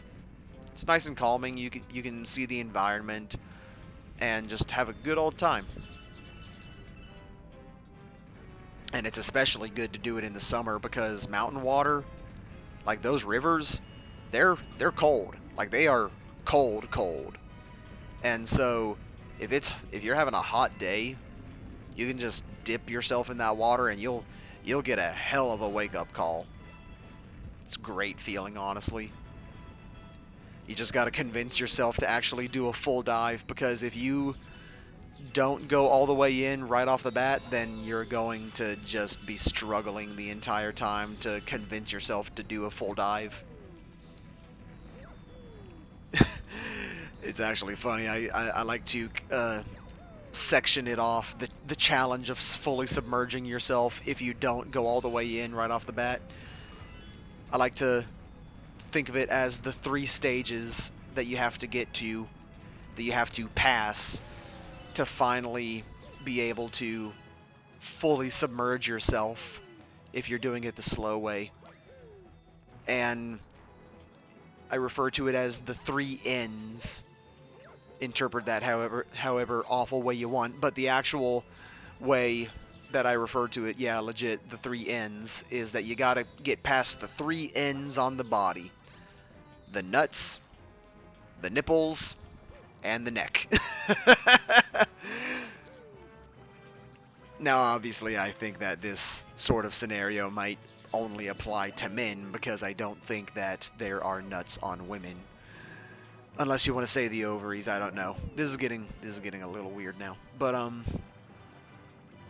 I like to think of that as the challenge that you offer yourself if you're wanting to go the slow way. You got to get past those 3 areas before you can finally just convince yourself to fully submerge. But yeah, beyond like inner tubing and all that stuff, there's also things like kayaking as well. You can kayak down rivers. You can do whitewater river rafting, which those are really fun depending on where you go. Like yeah, there's just a lot more options in terms of what you can do. And am I really about to die here just trying to reach Luigi? I know this particular planet is really odd about trying to get the bullet bills underneath. Oh god, for a second I thought I did die there. Let me real quick kill a couple of these so I can get some health back. And then we can try that again. I might see if I can just navigate them immediately under. Like, let's see if I can just do this right away. Ugh, that was some very weird navigation trying to do that, but I mean, I kind of got it under. Let's see, if I long jump, it'll give more distance and allow them to have more time to move around the planet. And there we go, we freed Luigi.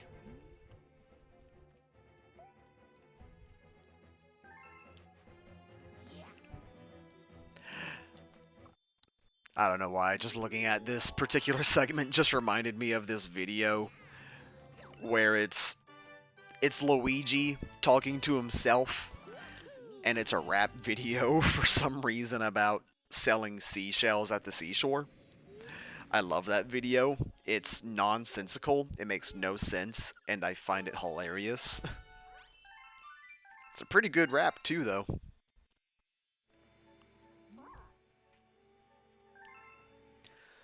But now that we've finally gotten all three of the green stars, we have the green star galaxies available for us and waiting.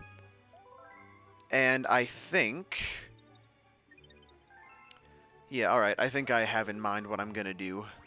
So, let's see, what's that? The bedroom and the...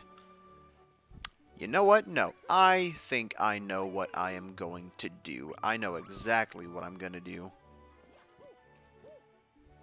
I am gonna make my way up to the final terrace, or not terrace, the final observatory, because on the way up you may notice that there's actually going to be one extra thing in between the engine room and the final observatory, and that is this building right here.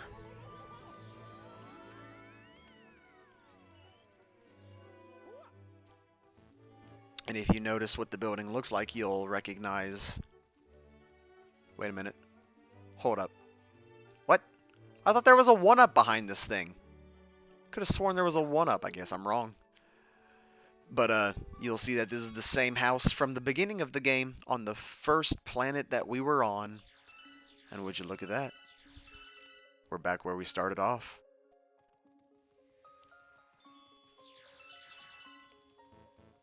I know that we're not even halfway through the game yet.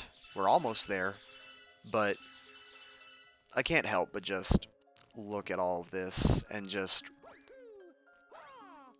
it makes you feel a certain way every time you start the game and you're in this area.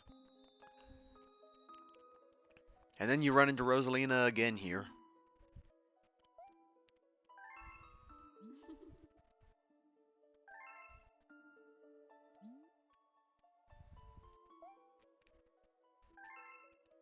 And this is basically meant to be another way of giving Rosalina some sort of character to herself.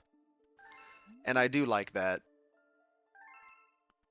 I legitimately do enjoy just how this game tried to introduce a new character, and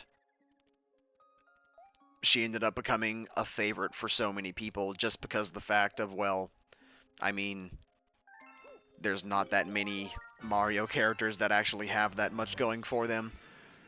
But with that being said, we have our final power-up in the game, and it is Flying Mario.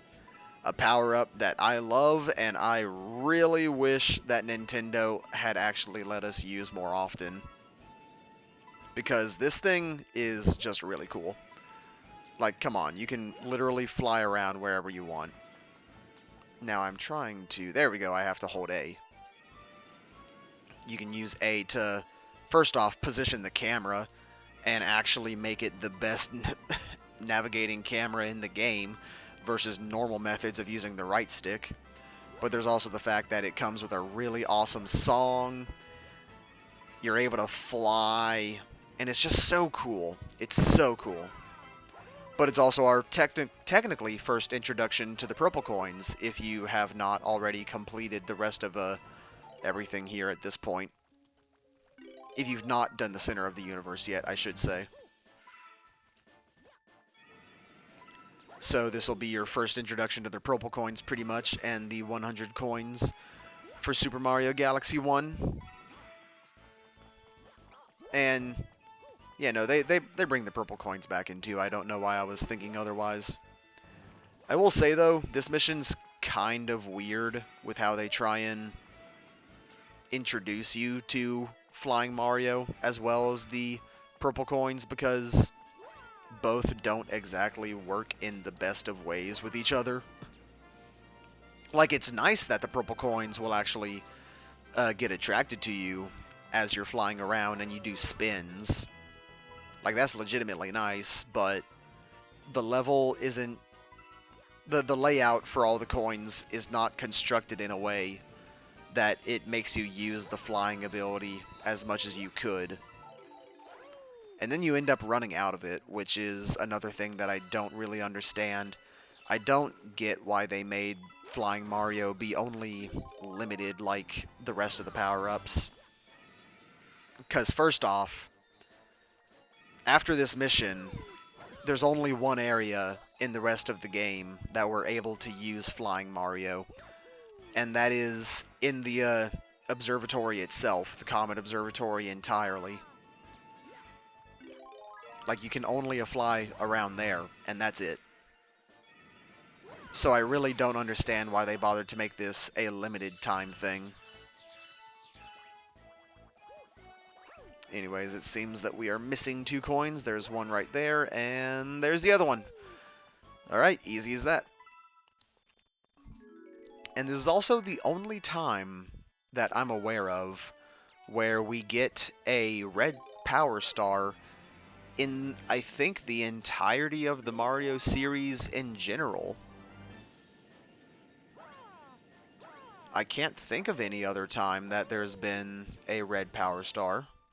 I know that in Mario Odyssey there's a whole bunch of different colored power moons, but in terms of power stars, I don't think there's ever been a red one. So this is the only one of its kind.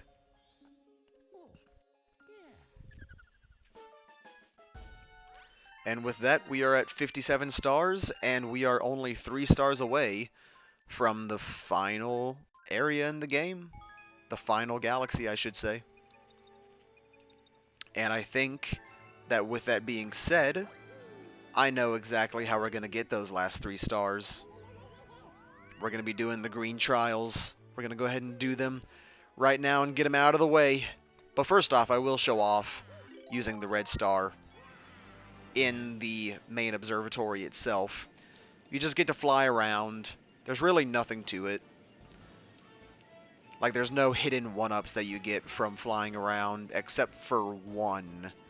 And it is at the very top of the observatory right here, actually. You can get this one right at the very top. But beyond that, there's really nothing else to using Flying Mario. It's just something to say that you got it, and you can enjoy flying around for a bit. But again, unfortunately, they also make it so that you have a time limit on it, so you can't go on forever. And yeah, there really is no one-up mushroom back here. I could have sworn there was a one-up mushroom back there. I feel cheated now. Real quick though, because I didn't do this yet, even though we have the red star and we can fly around now if we want to, there is actually this warp panel right here that'll take you from the beginning of the observatory up to the engine room. So it's a nice little spot, a nice little shortcut if you want it. But with that being said, now we can go ahead and get around to doing the green trial galaxies. And for a lot of people, these are a mixed bag of challenging versus not. With what's about to happen here with this first galaxy, it's already going to be an interesting case of we're going to see how it goes. Because this is the one of only 3 times in this game where we use the rolling ball mechanic. We've already seen the first time, this is our second time, and our third time is going to be in the very final observatory, but this is supposed to be the most challenging variation on it. So we're going to see how we do. Especially with how the gyro on the Switch controller is. Now I know that I can maneuver the... I know I can reset it with the R button, I should say. My speech is getting very awkward right now because, oh! I actually resetted the... I resetted the gyro right in the middle of me getting on top of it, so that definitely did not help at all. Real quick.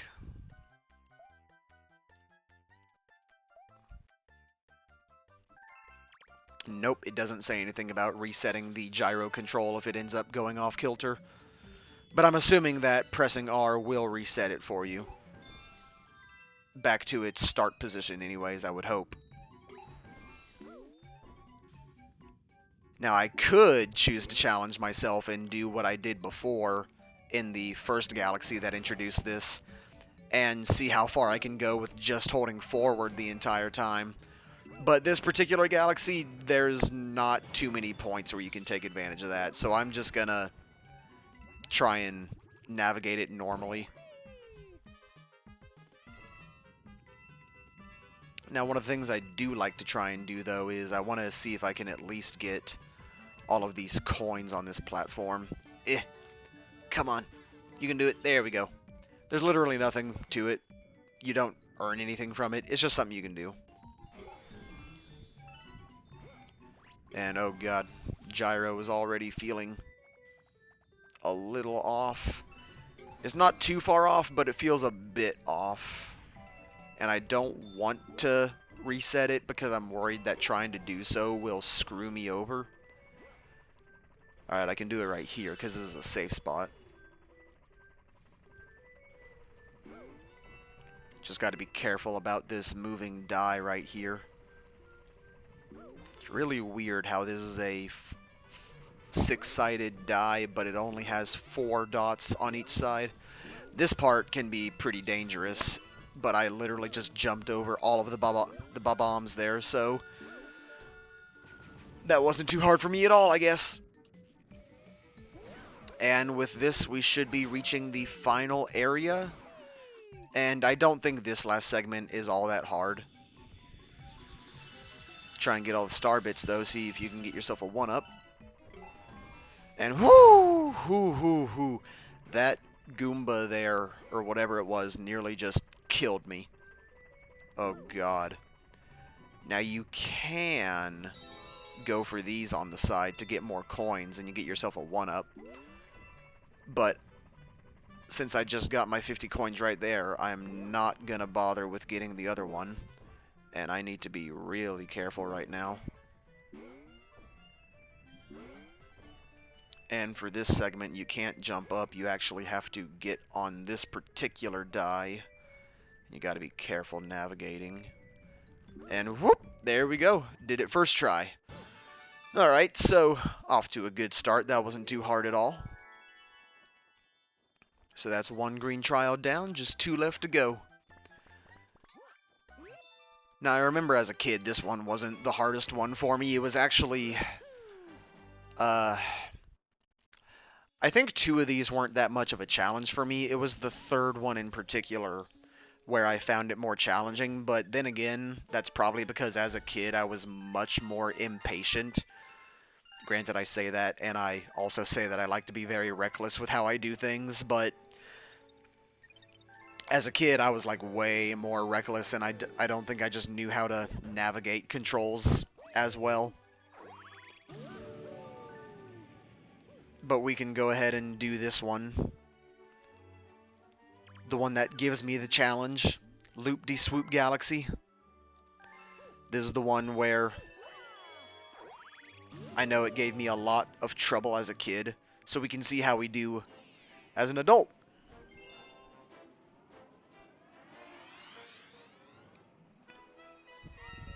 Now, with that being said, though, I do like this galaxy because, again, even though this is the only other time in this game that this ever is used, I like the surfing manta ray. Even if it's not the best of controlling, it's just a little something extra that you can do, and it's fun.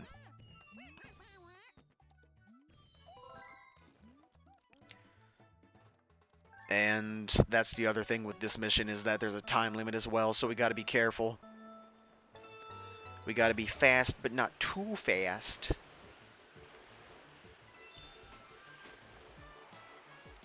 So for this particular one, you gotta figure to not hold down the A button all the time. You need to just kind of like pump it rather than holding it down all the time.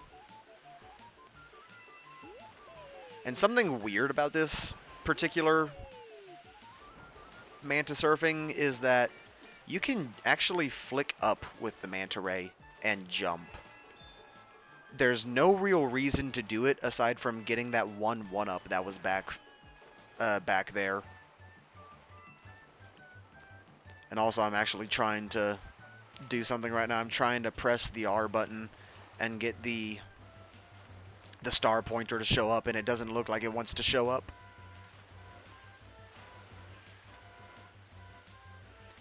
Then there's this segment right here with the loop-de-loop, or the loop-de-swoop, I suppose, in this case. But yeah, there's another area right here where you can jump, and I jumped way too hard, apparently. Or too late, I suppose. Careful, you're almost at the end, buddy. And I still made it with plenty of time. Now, thankfully, if you do end up falling off the course after reaching the goal, you don't have to worry. You're not going to die. At least I've never died when it happened. If it's ever happened to anyone else, I feel so sorry for you if it ended up making you have to redo the entire thing all over again. But yeah, that is the one that as a kid gave me the most challenge.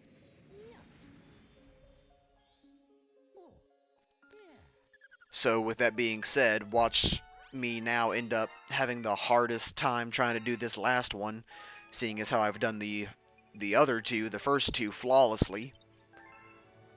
Didn't die a single time. Though I really probably should have died in Rolling Gizmo with how reckless I was towards the end there. But this one, we'll see how we do with this one. What's the name of this one again? Bubble Blast Galaxy? This is one of the other times where we're using the bubble blowing mechanic.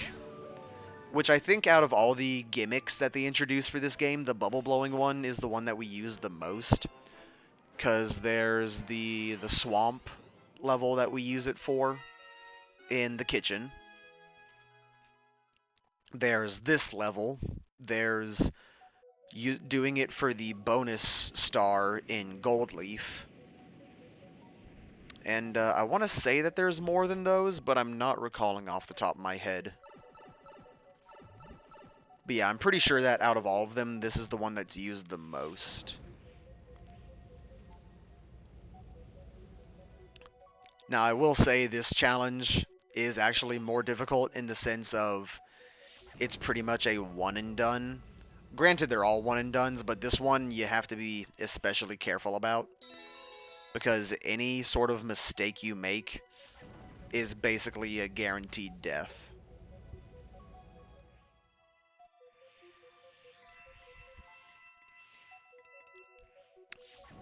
Let's follow the coin trail, get ourselves some more star bits. I will say though, if you do end up dying a lot in this stage, you're probably going to end up getting a lot of coins and star bits.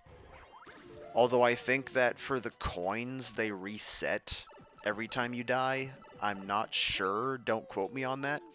I know that star bits don't though, so you can get as many star bits as you want. That's why a lot of people like to use, what's the name of that galaxy? The Hungry Luma galaxy by the fountain. I think it's called Sling Pod Galaxy.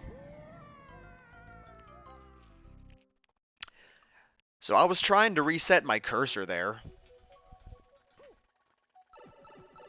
And I just failed miserably. Because I don't know why, but the cursor, for some reason, wants to keep going off to the side. Like, over to the right side over here for some reason. Like, it wants to inch its way over in that direction more than it wants to the left. And I'm not sure why.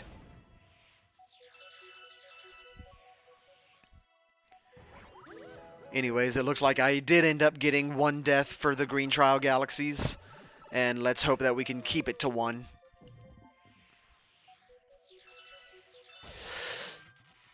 Oh, God. Oh, my God. This is going to end up being the one that gives me all the trouble, isn't it? This is not going to be fun. This is not going to be fun at all. I can already tell. What's the deal with the fire floods anyways? Why didn't we get these for Super Mario Sunshine? Instead of trying to wash away all the ink that Bowser Jr.'s spreading, why don't we just burn it alive? I mean, hey, we could dry it till it's cracking broken.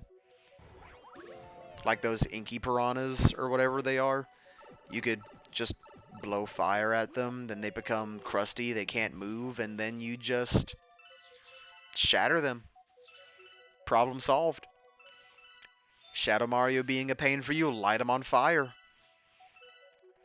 Those Piantas that are on fire, set them even more on fire. They deserve it. The assholes. Anyways, let me reset over here. And let's go ahead and get the star chip. I could get that coin over there, which would get us more coins to collect, but I do not care.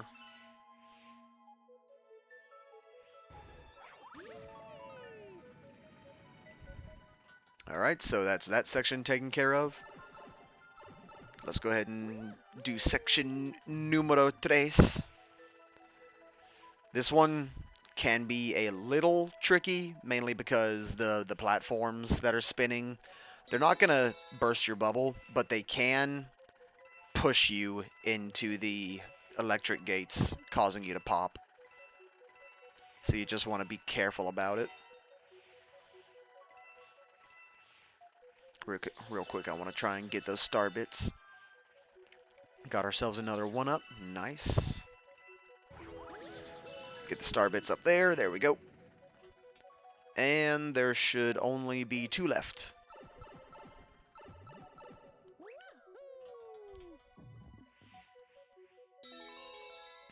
Now, granted, I know that these coins are meant to act as a way of, like, giving you a safe path to the end.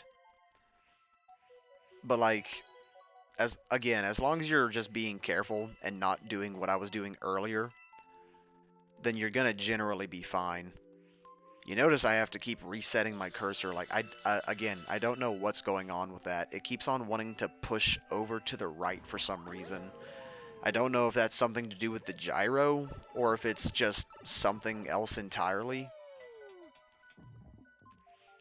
Because it seems that for the rolling gizmo stuff, as well as the loop-de-swoop manta ray surfing, I wasn't having any trouble with those.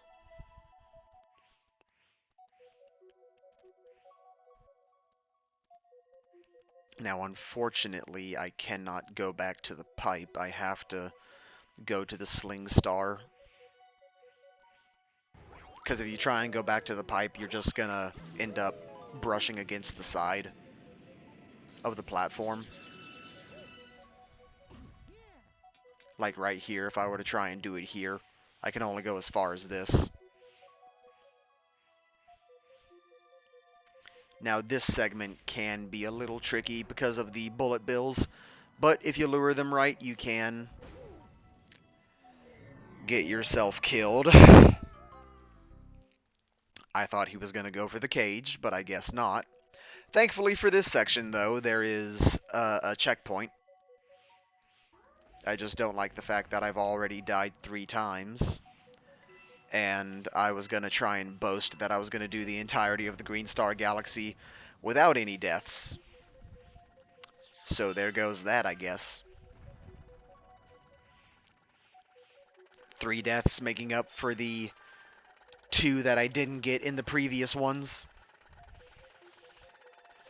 Ooh, careful, careful, careful. I'm being a little too rush crazy. I'm not going to bother with the star bits now. I just want to get out of here. This section right here can really get you antsy because there's a whole bunch of bullet bills that are going to show up right here at the end. So you got to rush. Go, Mario, go. No, Mario, no! No, Mario, no! Oh, my God.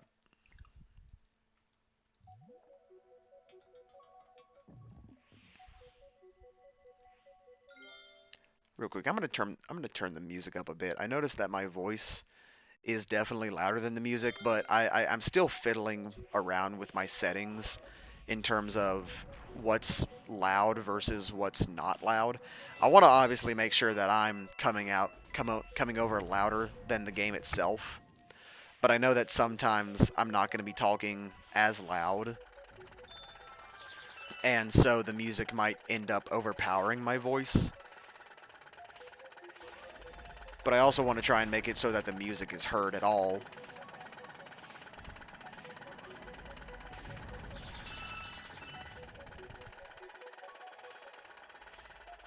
Alright, let's see if I can get through this section better with a minimum amount of cursor resets. Get the one up. And let's try this section one more time. Go, Mario, go! Go, Mario, go! Go, Mario! Alright, we got past that segment, and we are good! Yay! So I only died, what, 4 times? So not a bad run at all of the Green Star Galaxies. That was nice and easy.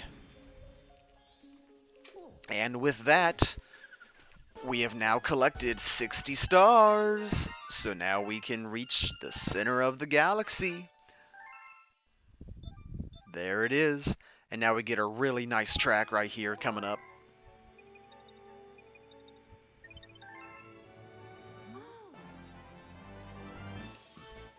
Yep, it's the Red Star music all over again. But I still like this song. I love it to death. And with this, I think we are going to call it a day. Yep, I'm teasing you guys with the last galaxy. I know. But legit, we are doing just over 2.25 of an hour. So I think this will be a good cutoff point. So thanks anybody that came. And next time on Mario Galaxy, we're going to go ahead and do the Bowser Galaxy, so we can go ahead and start fast tracking all of those purple coin comets. So see you guys then.